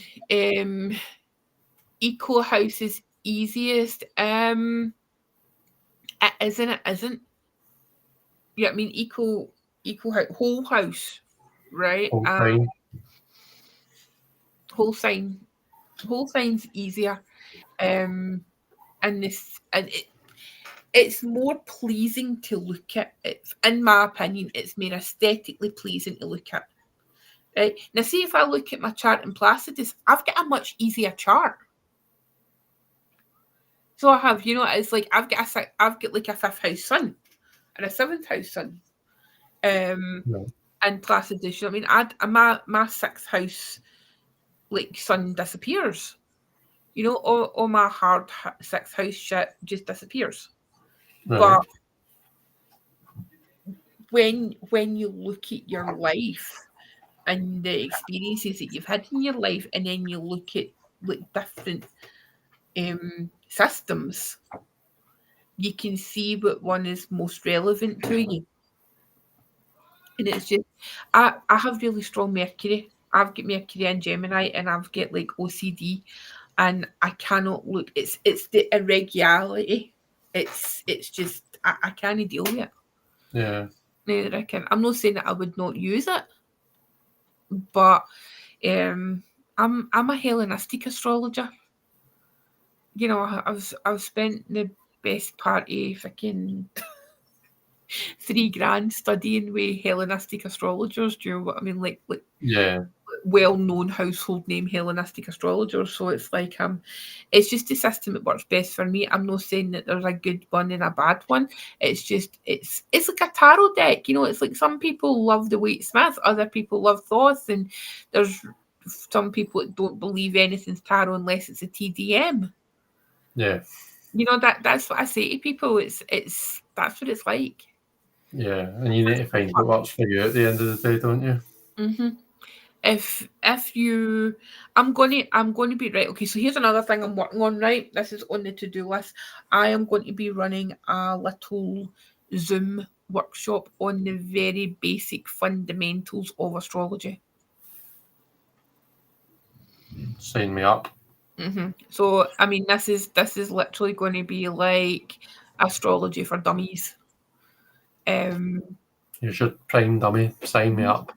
No, I don't. I hate that expression, but it's literally going to be that, and it's going to be very slow and easy and fun. It's because it's, I think, like a lot of people's impression of astrologers, it's very dry. It's just lines and squiggles. There's nothing really pretty about astrology. I actually really like the idea of that mathematician brain in me. Like, wants the. And I think that might actually be why I appreciate Placidus, because in Placidus, the degrees matter. It matters whether you're in what decade you're in and all that kind of a thing. Like, the more the maths is complex for me, the more I'm like, right, I can get my teeth into this. You know what I mean? Aye. But no, I love all that stuff. I mean, it was astrology that saved me in maths at school. I mean, it genuinely was. It was like Yes, yes, I use Hellenistic. I'm a Hellenistic astrologer. If somebody had to ask me, oh no, Chris, What? I didn't take a picture of your spread, your Oh, don't card. worry. Don't worry. That's fine. I don't mind. I just like to take a picture to post it in my group. I know, I knew that's what you were doing there, and I'm like, oh no, I'm so sorry. No, that's fine. Don't worry. I'm a, I can remember what you said, and I can always go back and watch again if I want to see it. I'm a shit guest. I'm so sorry. Oh, shut up. I'm a shit guest. But no, like, so it was like astrology, and it was like I couldn't. It helped me with geometry. Okay. Yeah, I Um, can see that. Yeah. and it was like once my maths teacher who was old school, um, he seen me drawing a chart.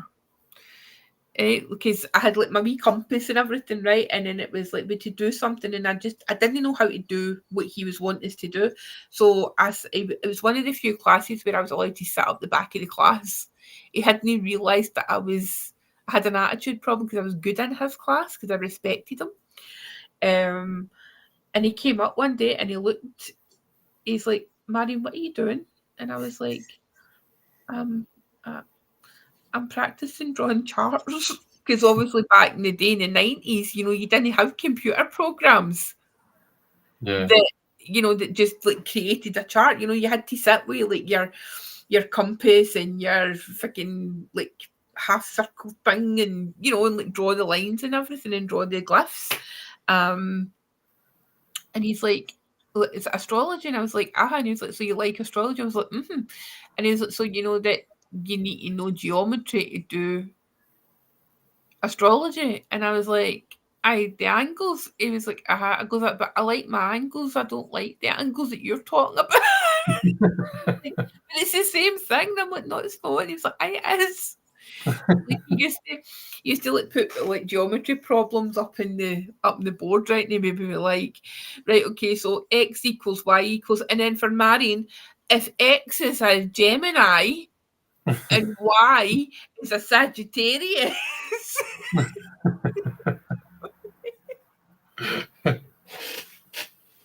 I was just these really cool memories. Do you know what I mean? It's like, Yeah. he was a good teacher.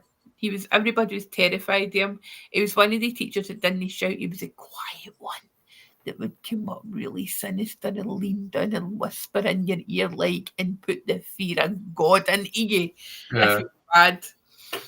But no, I was good in his class. It's nice when you get a teacher that can actually relate to you, though, because I think that's the problem with a lot of teachers is that they don't relate to the kids in their class. So when someone makes the effort, when you're not just awaying a stupid kid to them, And or at least when they make you feel like you're not just a stupid kid, it makes a big difference. it was all the teachers that like I had that had the reputations for being really strict and really horrible. They were the teachers that I got on best with. Yeah.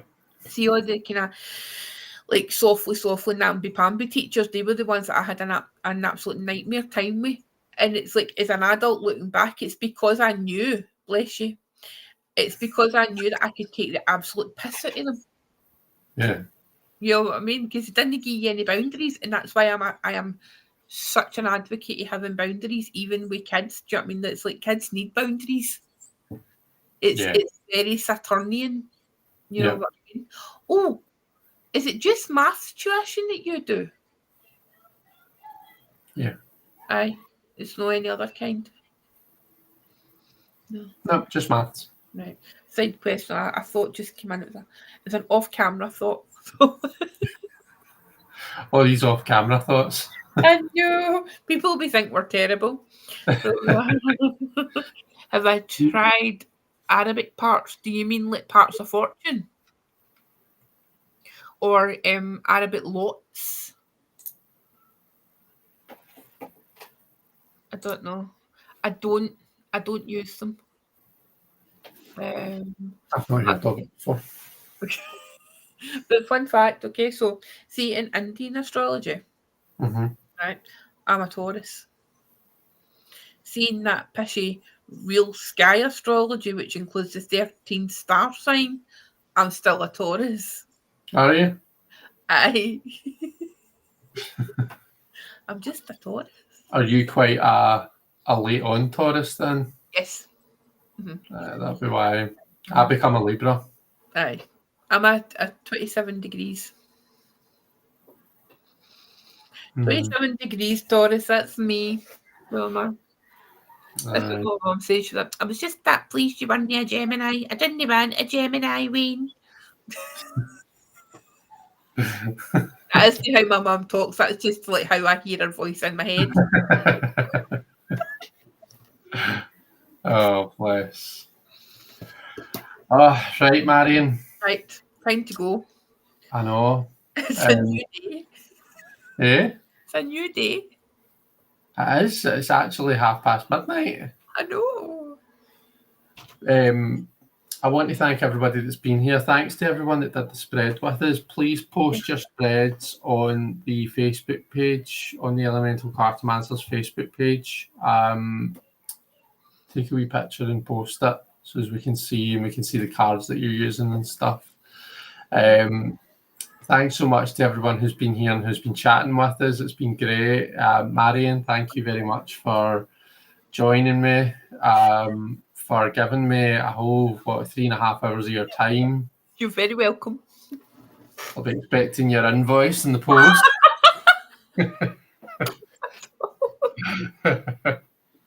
No, thank you so much. It's been great fun. I always have a good laugh when I'm with you. And do you know, I read. I don't know if you've ever read the Raven's Prophecy. You know, there's the Raven's Prophecy Tarot. Yes. And there's a series of books, the Raven Cycle books that go with it. In those books, the main character's called Blue, and she lives in a house that's full of psychics. Her mum is a psychic, and her kind of aunts. Her mum and her two main aunts are like three best pals, and they're all like they just like they read people together. Do you know what I mean? And it's like they just all gel really well together, and they kind of one bounces off the other. And I always feel like that. See, when I'm reading with you, particularly when we do this, I always feel like everything flows really nicely. There's never a card that I put down on the table that I'm like, oh shit, I don't know what that means. Do you know what I mean?